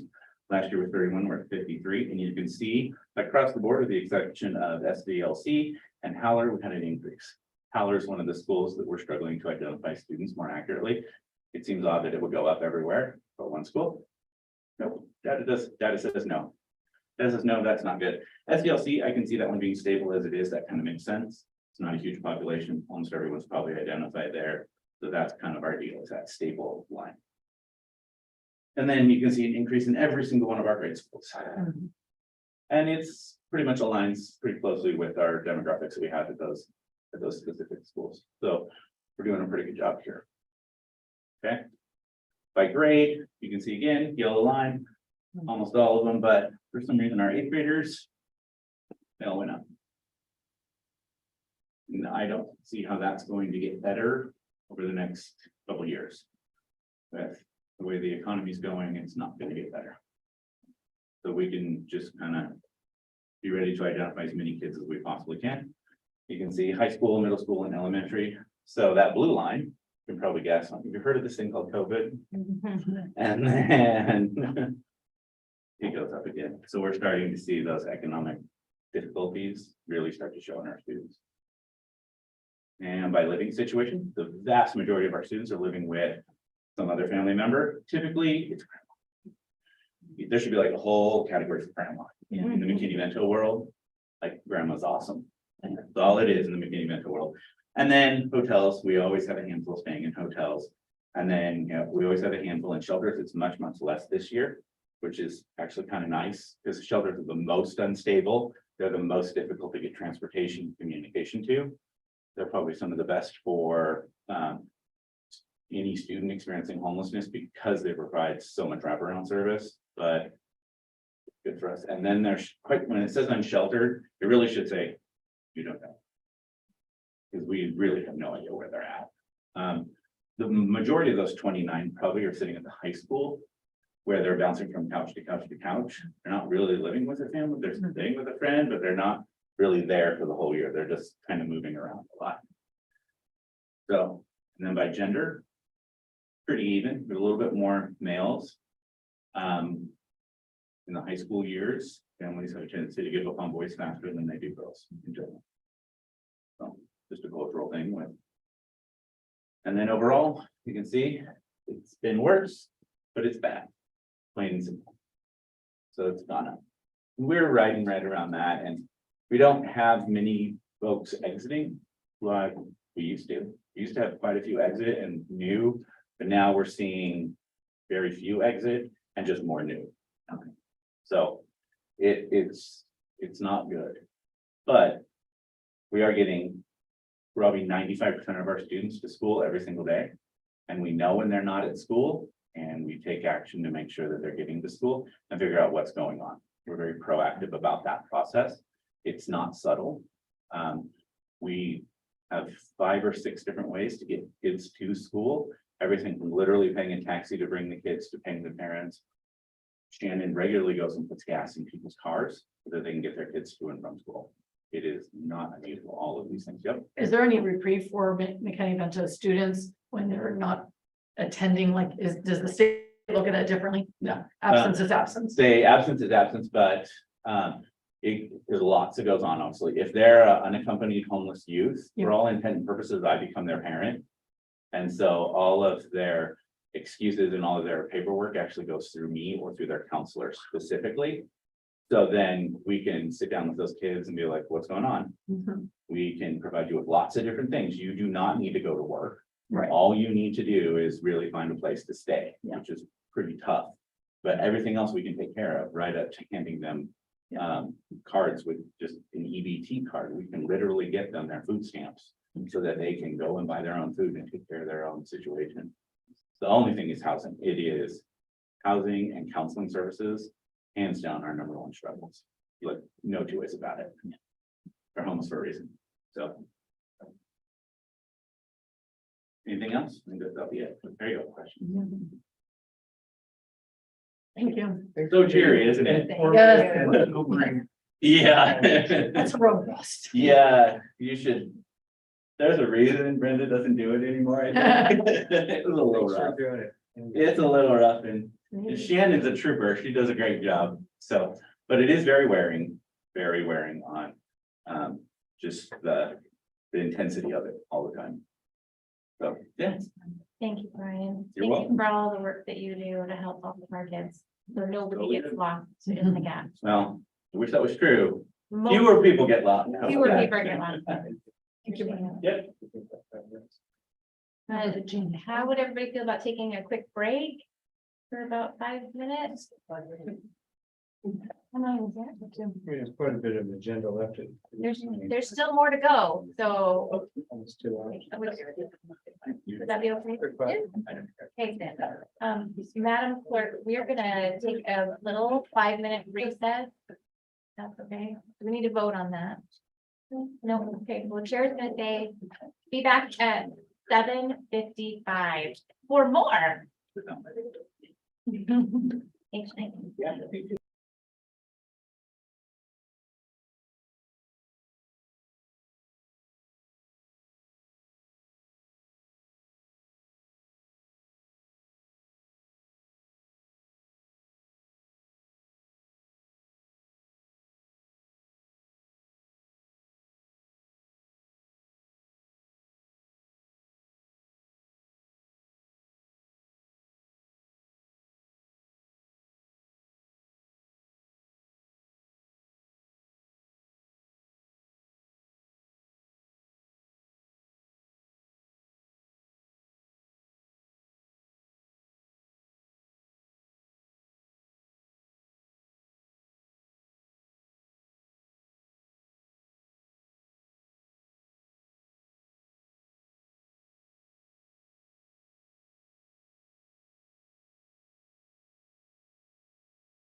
Welcome back, everyone.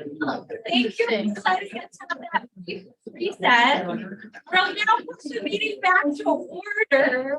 Yeah. Thank you very much.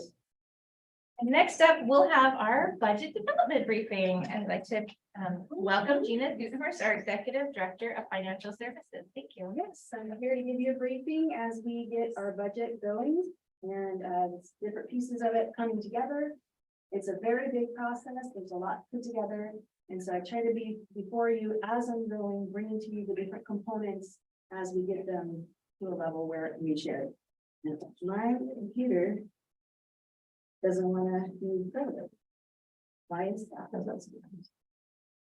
Oh, sorry. Just took a little bit of time to wake up. Within our, every time we're talking about budgeting, always bringing it back to the mission and vision of the district. And the values that guide our budget decisions, always remembering this wide spectrum that we're trying to keep balanced. And that we're not building a budget without thinking about the human side of things and the various needs. We've talked about our budget timeline, the development timeline, and so we've had some fairly significant landmarks come by us and be done with. We're in the April to July section of this timeline where we're giving budget briefings. I said, getting different pieces and bringing them before you. So last time I came, we talked a lot about the impact of the legislative actions and fairly detailed about what the changes were and kind of illustrating how those would impact. We were still waiting for the state to come out with their revenue tool. And so we didn't have those pieces. Now I have it. And so I've been able to create some revenue for the forecast for next year that I feel very solid about and still fine tuning, and then a multi-year tool along with that to predict revenues for future years. And I'll show you a picture of that summary level. Expenditure calculations, we are still refining those. We're finding it continues. We do have a pretty good idea of how much the salary and benefits of all of the staff that we have on board for next year are going to come to, what those costs total are coming to. But until we get it all together with the material supplies and that part of the budget, which is not fully compiled yet, I won't have that big picture look. The reduced education plan still underway, no significant changes to deviate from that. There have been a few positions that have domino effect, but we are still proceeding on with plans that work. Alignment with fund balance, that will be the next meeting to show a better picture of where we think we're going to be landing. So enrollment estimates, last month I brought to you what we were going to be using for our enrollment estimates as I developed the projection of next year's revenue. This is just another summary picture of that. The look on the gray column on the far left is what the board approved for the planned budget for enrollment for next year. And then we have a projection for the next 3 years out from that. So it was a fairly new state requirement, started, I think, the 2018-19 year where we have to do 4-year enrollment projection, 4-year budget. So that's why we have this component now. And you can see that we have conservative, very conservative, but still planning for some growth in those out years. Next year is going to be really indicative for us as far as what the future is going to be holding for the next few years. And as we continue to come back from the COVID years, and the data is pretty impacted by the dips that happened in those COVID years. This is a summary for you of what our revenues are projected to be. The far left column is the 22-23 budgeted revenue. So that's the year we're in now. The next column is the 23-24 preliminary revenue budget that we're estimating. And the far right column shows you the increase or decrease from to the budget we're in now compared to next year's projected revenue budget. And the percentage change. So that yellow column is the total state funds And there's an increase there, and most of that impact is really from the legislative changes that have come about. Because our enrollment is not projected to be at an increase for next year. The federal line is the blue line, that is projected to have a decrease between where we're at now and next year, and that's mainly because of a couple of federal funding sources that are non-continuing. Learn to Return was one of those. We had some FEMA funds that were one-time funds that we won't be getting next year. And then there are SPED, ARPA funds, special education, ARPA funds, and I'm sorry, I don't have the acronym for you to say out loud. Dave might, if you're really curious, but, oh, he's not in the room for the moment. But those are the main components that are making up that decrease. Then for local, we do show an increase there as well, 700,000, but mainly that increase is as a result of our levy funds, because they do have a little bit of an increase this next fiscal year, but also just local funds, local revenues to tuition, donations, food service revenues from payments there. There is a little bit of an uptick expected as we continue to get our feet back under us with activities and field trips and things like that, where fees are collected. And that's all I have for you today to bring to you to have a peek at. I will be bringing you a draft at our July 10 board meeting, and this will have everything in it. It is the actual document that the state requires. It's about 100 some pages. It's really detailed, but I will have that also broken out into a summary format to show you the highlights and show the comparisons of some of the typical ways that we have done. And so you'll be able to take a peek at that and ask questions and look.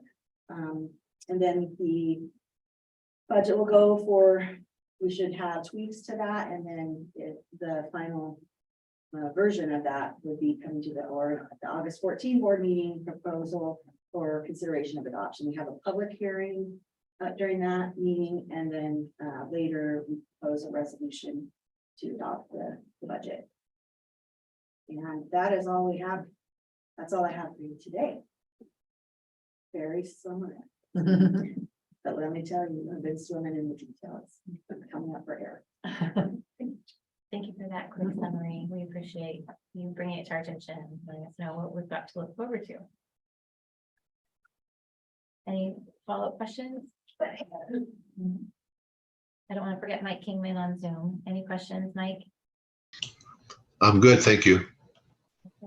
Thank you, Dina. Thank you. So the next item on our agenda is our master facilities plan update. And we'd like to welcome Brian Lewis, our executive director of operations, up to present that to us.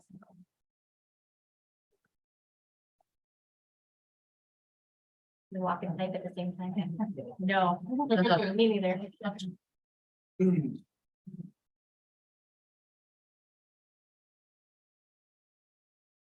I always struggle with the Zoom, is getting those pop-up things on the way so I can see that program. If you guys can see that. There we go. Okay. That's what's back. Good evening, directors. Brian Lewis, Executive Director of Operations. Thank you for your time tonight. Here to talk about the master facilities plan and the update that we've been working on since August of 2022. Along with the Facilities Advisory Committee, district staff, McGranahan architects, and some consultants that we'll talk about in just a few minutes. We've been working on this update. We completed the update in April, and we're bringing here today for you for your information. It is ready for our use. On the left, I think it's stage left, stage right. You'll see a copy of the cover of the 2014 plan. Copy of the updated plan from 2024 to receive 2023. A little bit graphic difference, but the contents of both are equally useful.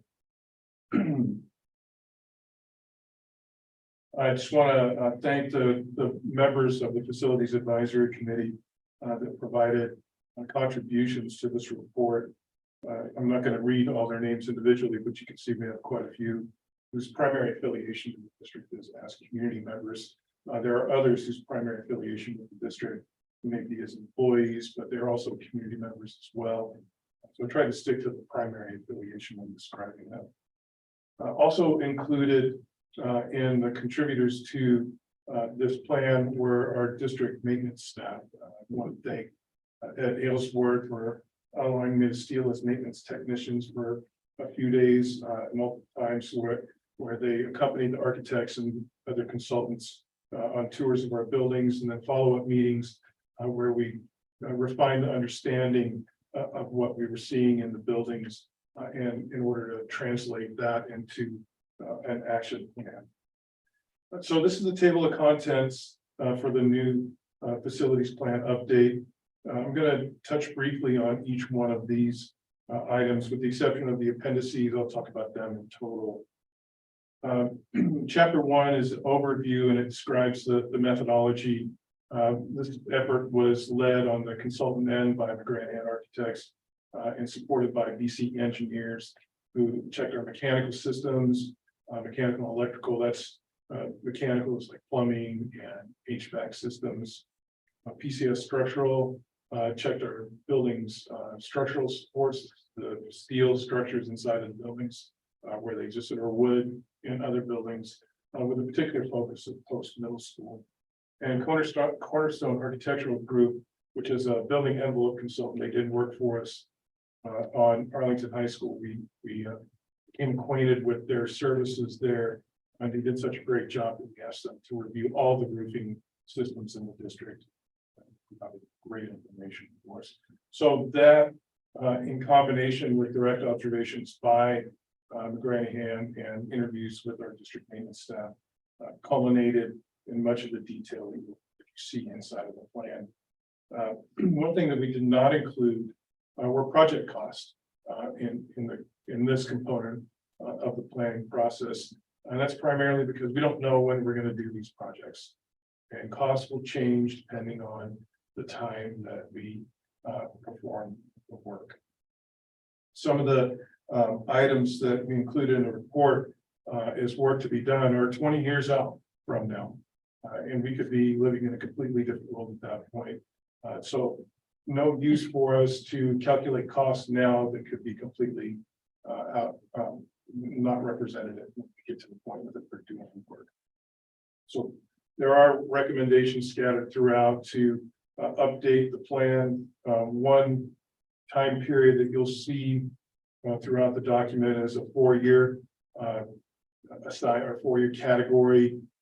And there's a purpose for that, because that 4-year period aligns with the times that we are likely to go out to the voters and ask them for funding to make this work happen. So it's intended to look at the work that needs to be done within those 4-year periods in order to spread that work out across the 20-year period and assign a priority of urgency to those as well. So the master plan, it's a reference document. When I first started working here in 2016, I was so happy to have the master plan available. It was like a playbook for the operations department. Where do I need to focus my attention instead of having to generate all that information independently and possibly duplicating work that had already been done? It was there for me as a guidebook. And the intent of this is also to create a guidebook for future generations of administrators that come to work in the school district. Where should they focus their energy and attention? There's also an institutional memory that's created because there's information that we were able to get from maintenance staff that is not written down anywhere. And we were able to capture that and get it in a central location, preserve it. So other than that, the biggest purpose for this is to help us understand what kind of decisions when we're making decisions, what factors are we dealing with. The capital program goals are expressed in the second part of the slide. Extend the useful life of existing buildings, facilities as appropriate. Promote and protect health, safety, and security. Improve efficiency, utilities, and staffing utilization. and provide adequate functional capacity to support student achievement in a fiscally responsible manner. These are the same principles that we used in the formulation of the 2020 capital levy and bond proposal to the community. So chapter 3, or excuse me, yes, chapter 2 begins the inventory of district properties. And this is just an example of those inventory pages. And it provides a description of each of our instructional and support facilities. You see the kind of detail that's provided there, the address, tax parcel number, the size of the parcel that the building is located on, how much square footage and when was it constructed. There's also some description of changes that have been made to the building throughout its history. So there's one of these pages for each one of the support or school buildings and support buildings, transportation district office, the A building, and all the parcels of property that we have that don't have a building constructed on them, like the timberlands or Highway 530 site. Chapter 3 is really the bulk of the document. Systems repair and replacement. And this is again, there's a section for each school and support building in the district. This page or this section has a similar format for each building, each school building, not for the bare land properties that we have, like the timberlands, 530, just the sites that have buildings constructed on them. The focus here is on periodic replacement of building systems as they age or have already aged in some cases. Again, this is based on observations from the consultants and from our own staff. And each building section begins with a table like you see here. The list on the left-hand side, a brief description of the project. And then columns to the right show the time period in which a suggested schedule to address these projects is contained. There's also a color coding attached to each project, either defines it as a minor, major, or excuse me, moderate or major system repair or replacement. And then there's a long range section that goes out past 20 years, 21 years. So it's kind of weird to see this go out to 2045. Like that. You know, we're trying to look as far forward as we possibly can. So that, and again, to capture that memory and help us understand the scope of the work that needs to be done. So there's one of these pages for each site, each instructional site and support building in the district. After this table, there's a narrative, a more expansive narrative for each item that's listed here. That needs to be further describes the work of these. We also took a look at any projects that we may need to complete that are associated with growth. And the conclusion that we came to was that there are no needs for growth projects at this point in time. Now that's absent a further exploration of both SVLC and Weston High School. And we're drafting in the facilities committee a recommendation of the superintendent right now and a more intensive review of SVLC and Weston High School is part of the draft recommendation. That recommendation we hope will be coming to you in July for action, future action. So all that being said, the growth projects that we had anticipated that we needed to address were primarily at the elementary level, and we've addressed those with the addition of portable buildings at Eagle Creek Elementary. And there's also going to be some needs in a Pioneer attendance boundary that cannot be achieved by adding portable buildings. So there's going to have to be another approach to that.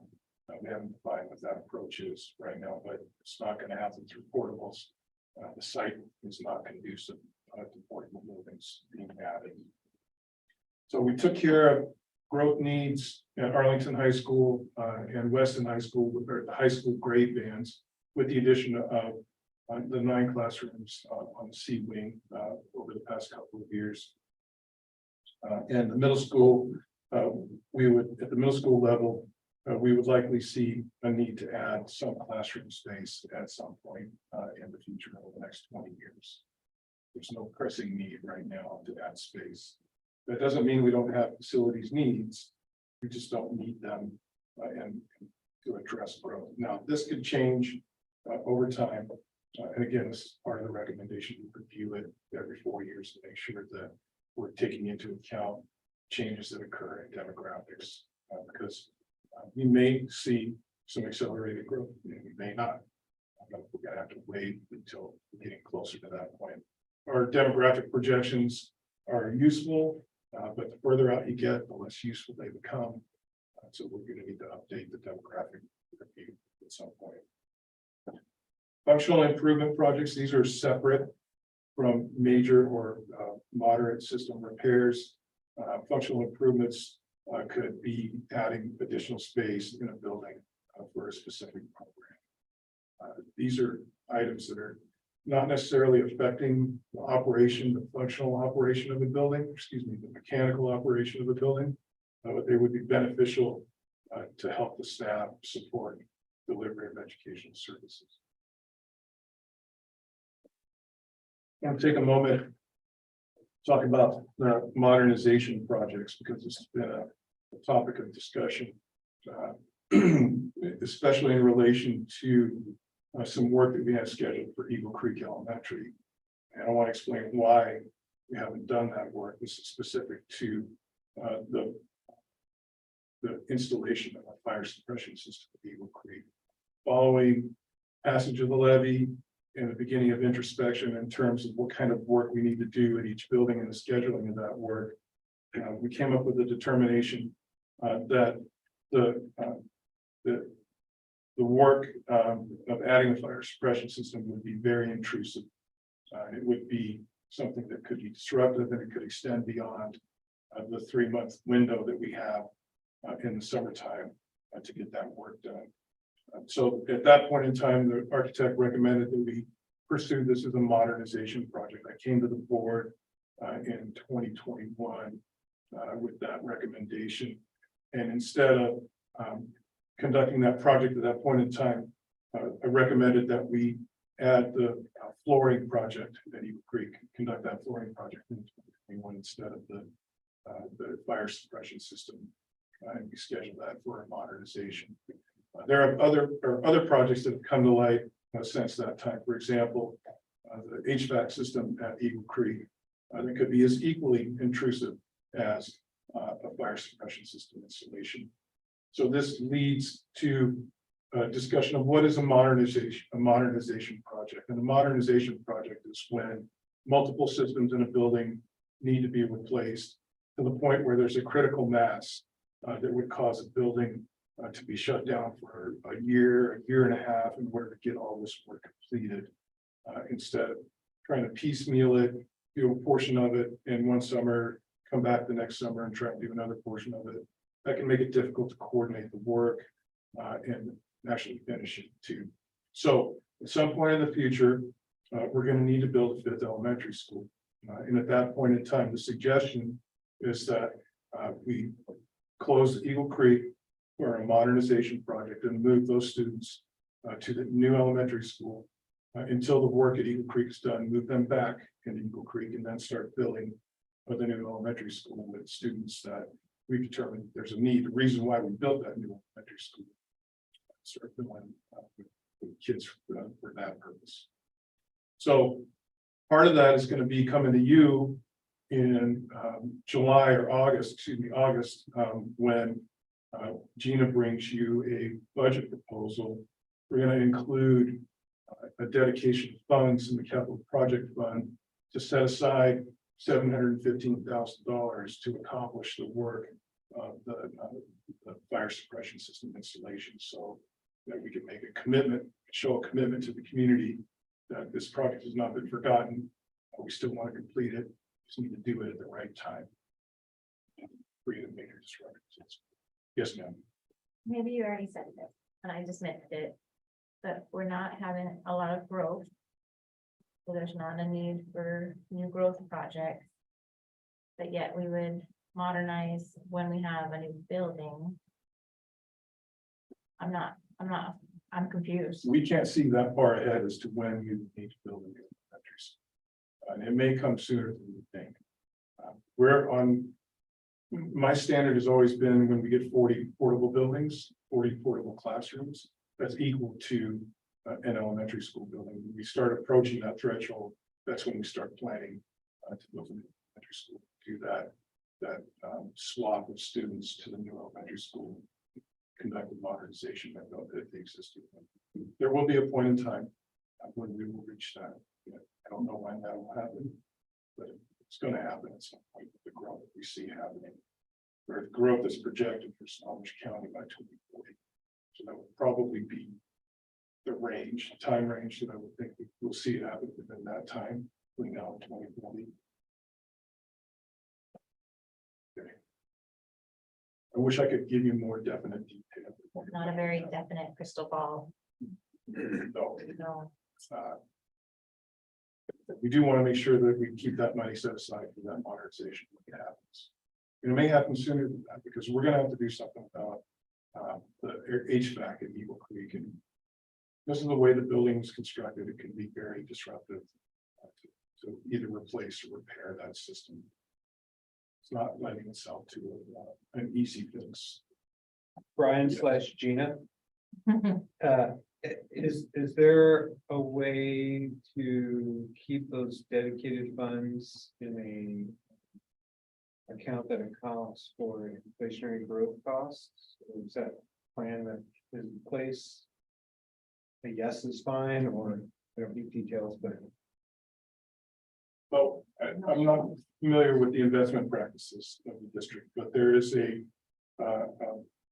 fund that we can invest in called the local government investment pool.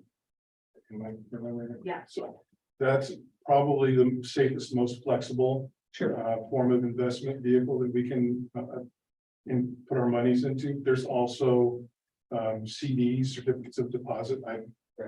We can do that still? Yeah. Okay. there's methods. Yeah. And So we're there's gonna a way. investigate those methods or whatever. We're gonna plan for that. Yeah. Excellent. Any other questions? Okay, gonna move on. So this is just the title page for the different appendices that are included with this. Some of this work was done specifically for this master facilities plan update. Some of it had already existed. For example, the portable classroom feasibility study. We had previously done that work 2 years ago, along with the enrollment forecast. That same document is what's included in here. The roof observations and assessments are new, and the structural evaluation for post-middle school is also new. What we were trying to determine at some point in the past, the study had been done post-middle school. It talked about how the roof structure was fixed to the walls, and it wasn't clear that it was done in such a way that it could be seismically resistant. But we have more detail on that now.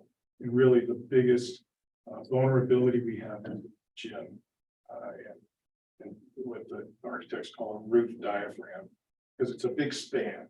And there, you go in and look around, you've got 60 feet between the walls. And it's really, that's where the vulnerability lies. It's still not, if we were to rebuild that structure, it would not be in the same way that it's built now, it would not be current code for site systems. But really the biggest vulnerability we have, that's the best way I can think of describing it, is in that gym structure.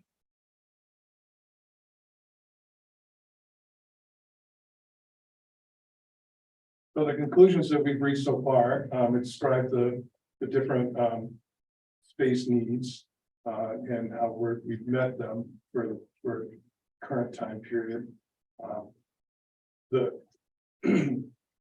Should say, I'm sorry, it should say Weston High School are areas of concern in addition to Pioneer and still on SDLC or areas of concern and merit additional studies. Should also say Weston High School. Apologize for that.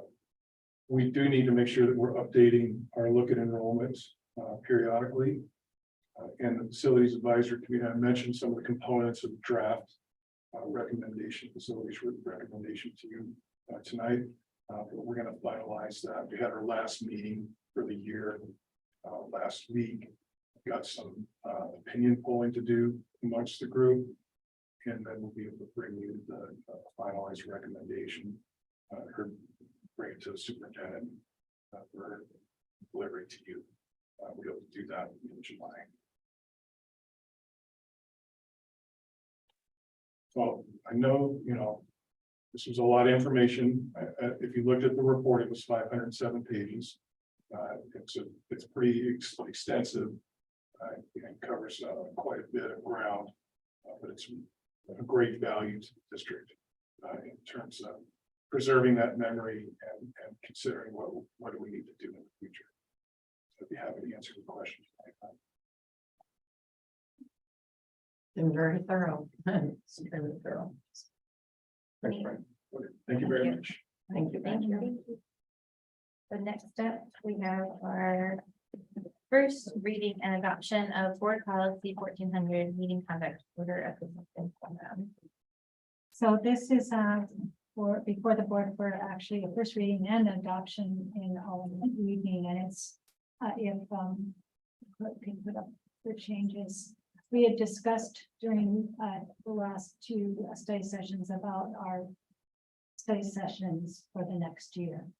And so this is the policy that would actually give us the ability to have a schedule where our study sessions are connected, they're on the same day as our monthly meeting, our regular monthly meeting. So the language that we stated here would be that study sessions will be held on the fourth Monday, so the second board meeting of each month, from 4 to 5:30, so for an hour and a half.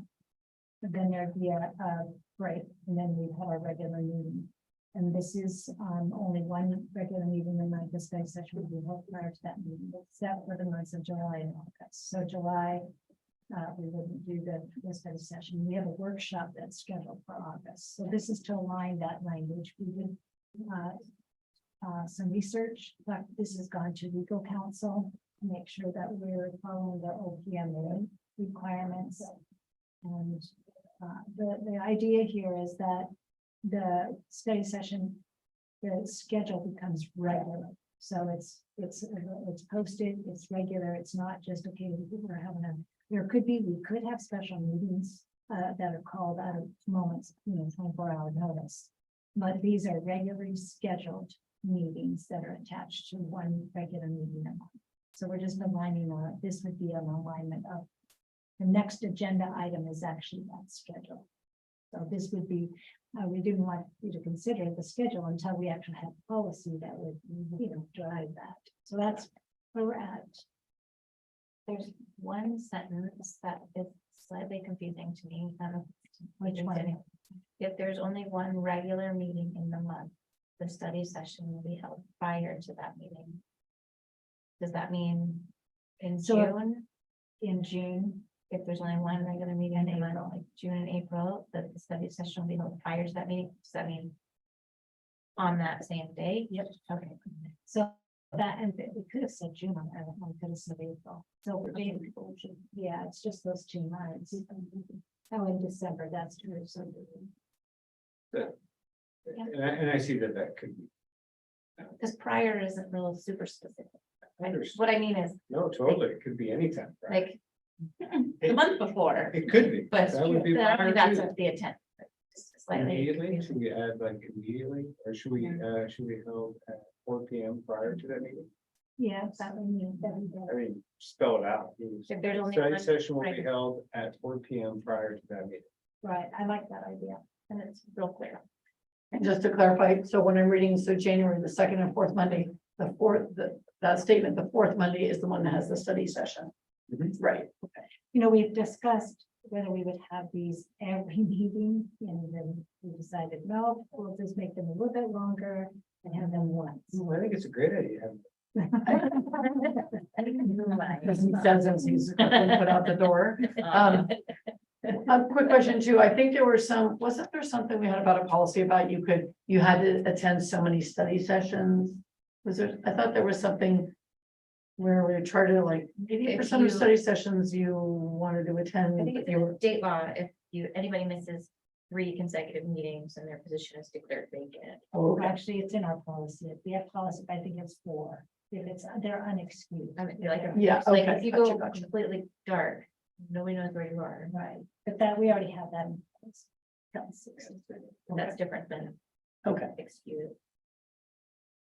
okay, so we're looking to. Okay, Just so, approve this addition of this language. okay, and then the second thing will be, So did you, Debbie, did you get that change? So it would say, Could say the motion as. Mike, do you want to restate what you said earlier? Sure. I know what it is. Okay. Just say that the board approves the first reading adoption of the business. okay, I just want to make sure that. we have Sure. I move that the board adopts. This okay, Jennifer? The board policy 1400 as amended. Second. So moved and seconded to approve policy 1400 as amended. Right, who's seconding it? I did. Erica. Oh, Director now, sorry. Director Ray. Aye. Director Kelly. Aye.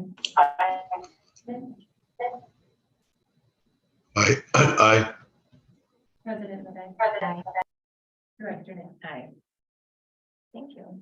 So that policy is now amended and changed. Next up, we'll have our adoption of the 23-24 board meeting schedule. So this outlines this is considering this our regular schedule, which it has the study sessions outlined on the document itself. So it lists the regular meetings, the study sessions and regular meetings, so the public and ourselves know what those dates are. So we do this every year of approving this, but usually it does not list the study sessions. You can see that in the pattern goes.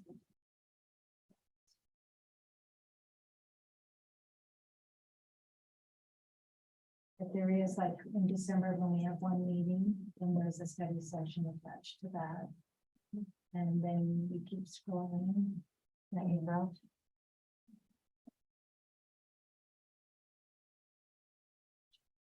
See that? The predictability of this, and we'll evaluate this towards the end of next year, see if this works for the board. That Was it my understanding also that adjusting it this way was saving money on, and time for. Yeah, it saves about 40 hours or more of overtime. For the clerks who are here almost every Monday, and your time as well as a board, but it does. And hopefully our new people that are going to be joining the board will also appreciate one less Monday away from home, to do all their homework or read their kids' bedtime stories or whatever. Do we have a motion to adopt the 23-24 board meeting schedule? I make a motion, we adopt the 23-24 board meeting schedule as proposed. I'll Second. Go ahead. No? I'll second. It's been moved and seconded to approve the 23-24 board meeting schedule. Director Ray. Director Kelly. Director Kingman. Aye. President Levesque. Aye. Director Down. Aye. All right, our meeting schedule is approved. Next is another policy. It's our second reading and adoption of board policy 6111. Welcome back. So I hate to be extra brief, but this is a second reading. There were no changes to the original reading. This is a suggested, or this is following WASDA's recommendation, which is the prompt for why we're making these changes to align with what is recommended there. Any additional conversation, changes, questions? Do we have a motion to approve 6111 tuition? Move we approve policy 6111. I'll second. It's been moved and seconded to approve Board policy 6111. Madam Clerk. Director Ray? Director Kelly? Aye. Kingman? Aye. President Aye. Well, the ayes have it. 6111 is approved. And next up, we'll have our superintendent contract. So I guess I'll speak to this, in the board plate, it says there's just date changes, so it's an extension so that there's a 3-year contract, which is traditional business of what other superintendents have. There is an increase of 3.7% for the inflationary factor, so those are the changes. Any questions or discussion? Another action item. I just thought, I mean, and I would thank the fellow board members for bringing this out of consent agenda. I mean, it's paramount to maybe one of the most important things that we do as a board, and to just acknowledge it as such and not in a consent agenda fashion. Just allow for further discussion and just let everybody know what's going on. Do we have a motion to approve the superintendent contract for 23 to 26? I make a motion, we approve the superintendent contract for 23-24. It's actually 3-year I was contract. gonna say, do we need to Did I adjust say that? Let me change it. Yeah. I make a motion, we approve the superintendent contract for 3 years. I'll second. It's been moved and seconded to approve the superintendent contract from 2023 to 2026. Director Ray? Abstain. Director Kelly? Director Kingman? Aye. President Lovett? Aye. Director Now? Aye. Thank you. The contract is approved. Next up, we have our informational item. We'll start with our superintendent report. Dr. Stevens. So I went to the cabaret at the high school on the last night on June 3rd. And it was an evening that just, I don't know, I needed it. I needed to just listen to the music, and it was 100 music through 100 years. And Nathan was in it, Nathan Nichols and Mariska were in it. It was just, I needed it. It was awesome. So thank you for that treat. We have talented individuals, but also our staff. The other thing is that today we had our first grad walk, which was, this was a suggestion, a suggestion from actually a parent that made this suggestion several years pre-COVID. They made that suggestion. And really, it just took us a while to take hold of it, but it was wonderful. And for those of you that do not know what that is we had the high schools, both of the 2 high schools that we have. They got onto buses, they went to they divided up and went to the 4 elementary schools. They tried to align if they went to that school or not. It didn't play out exactly that way, but they got into their gown, their hats, everything. And they were cheered by the elementary students as they walked through the halls. And I happened to go to the president, and the kids had made signs and congratulations. They did high fives, they blew horns. It was like to see, it was just an example of what our mission is, that we're preparing them for this graduation moment. It was just awesome. Did you do this, Pat? I wasn't able to. I was at an adoption ceremony today. Well, that sounds Also exciting. incredibly. That was neat.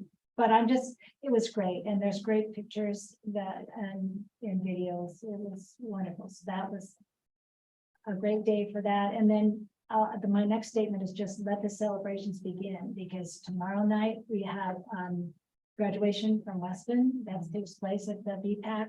Wednesday night, we have post open house, followed by the community forum for the new principal at Howard. We'll have our finalists that will be there, and followed by the parade. There might be something else that night, but I'm forgetting, but there's a lot going on that night. And then the next night, Thursday night, is the Arlington High School graduation at the arena, the Angels of the Arena. And then every night's covered. Friday night is going to be the Howler 8th grade celebrations. I don't think there's anything on Saturday, but it's just let the celebrations begin. Thank you. That's exciting. Next up, we'll have our legislative update and discussion. Anything new? Nothing new. I had my meeting with Mariska. I think it was right after our board meeting. Just really just kind of coalesced what was accomplished. It was obviously, we're in the camp of never enough, but something was accomplished. There was more money as Gina shared. But we will fight the fight, and looking forward to our meeting in September when we look at our agenda and set that for when we come to meeting in Bellevue in November as one big governing body. I do want to reiterate that I would like to have some ideas of what schools and what time you would like the legislators, because I am in communication currently with Clyde Shavers, and I kind of met with him about an hour or so last week. And yeah, I think he would, you just tell me if it's West, if it's Arlington High School, that'd be great. We have 3 representatives.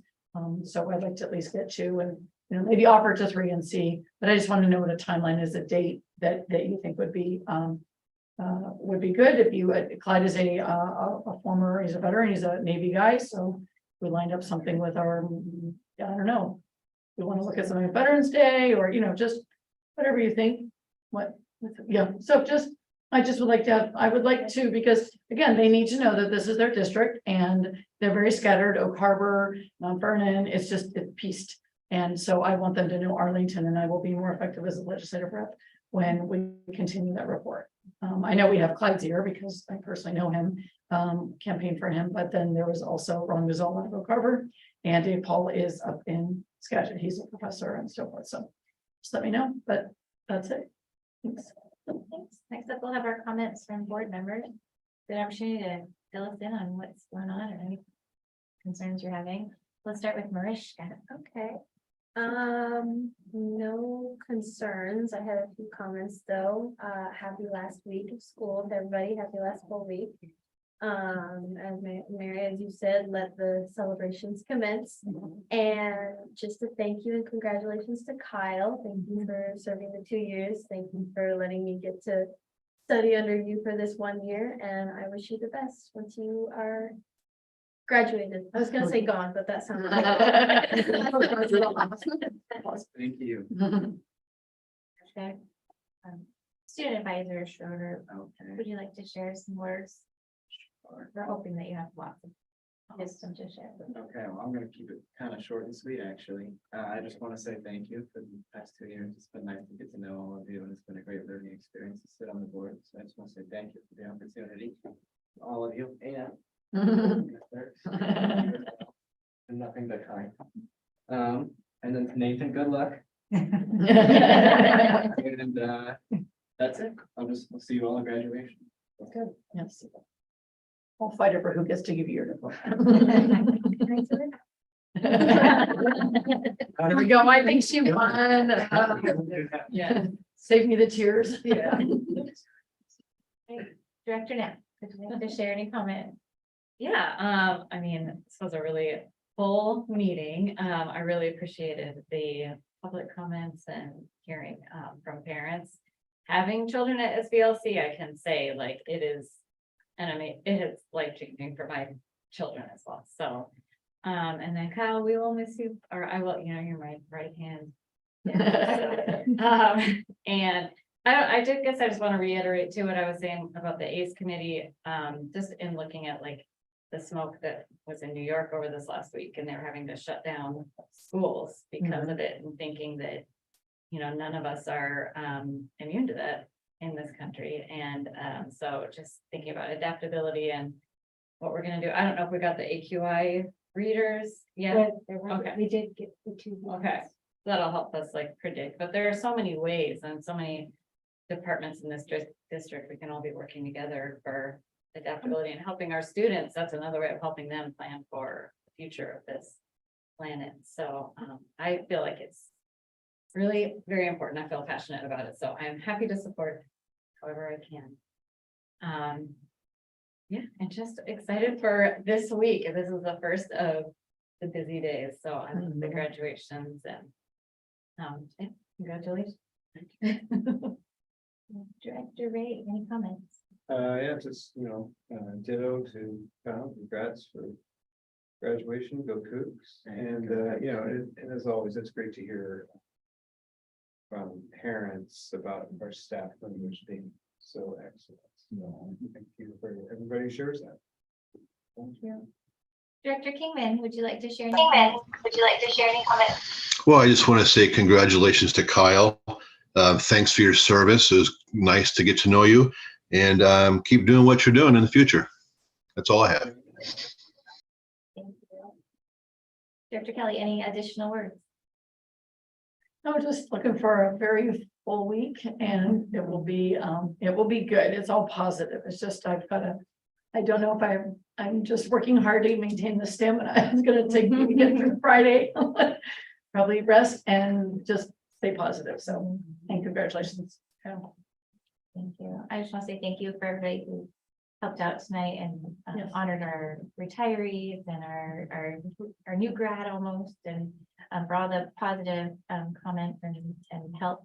We have it really good in our district, and it was just really enjoyable to serve on the school board and to hear so many great things tonight. It hasn't always been every meeting so positive and filled with joy. So I want to say thank you to everybody who made this meeting successful and all the help that we've had along the way. I want to remind everybody about our next meetings. In case you didn't know, tomorrow night is Weston's high school graduation ceremony, and that's going to be at 5:30 p.m. at the Burns Performing Arts Center. And then the high school graduation ceremony is Thursday, at Arlington High School at Angel of the Winds Arena in Everett at 6 p.m. And then we have our next regular board meeting, not till July 10th at 6 p.m. right here at the district office.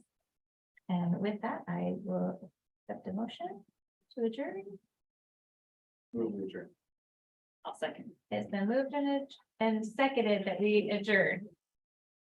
Director Ray. Aye. President Levesque, aye. Director, aye. Meeting is adjourned. Drive safe. Is that meeting on the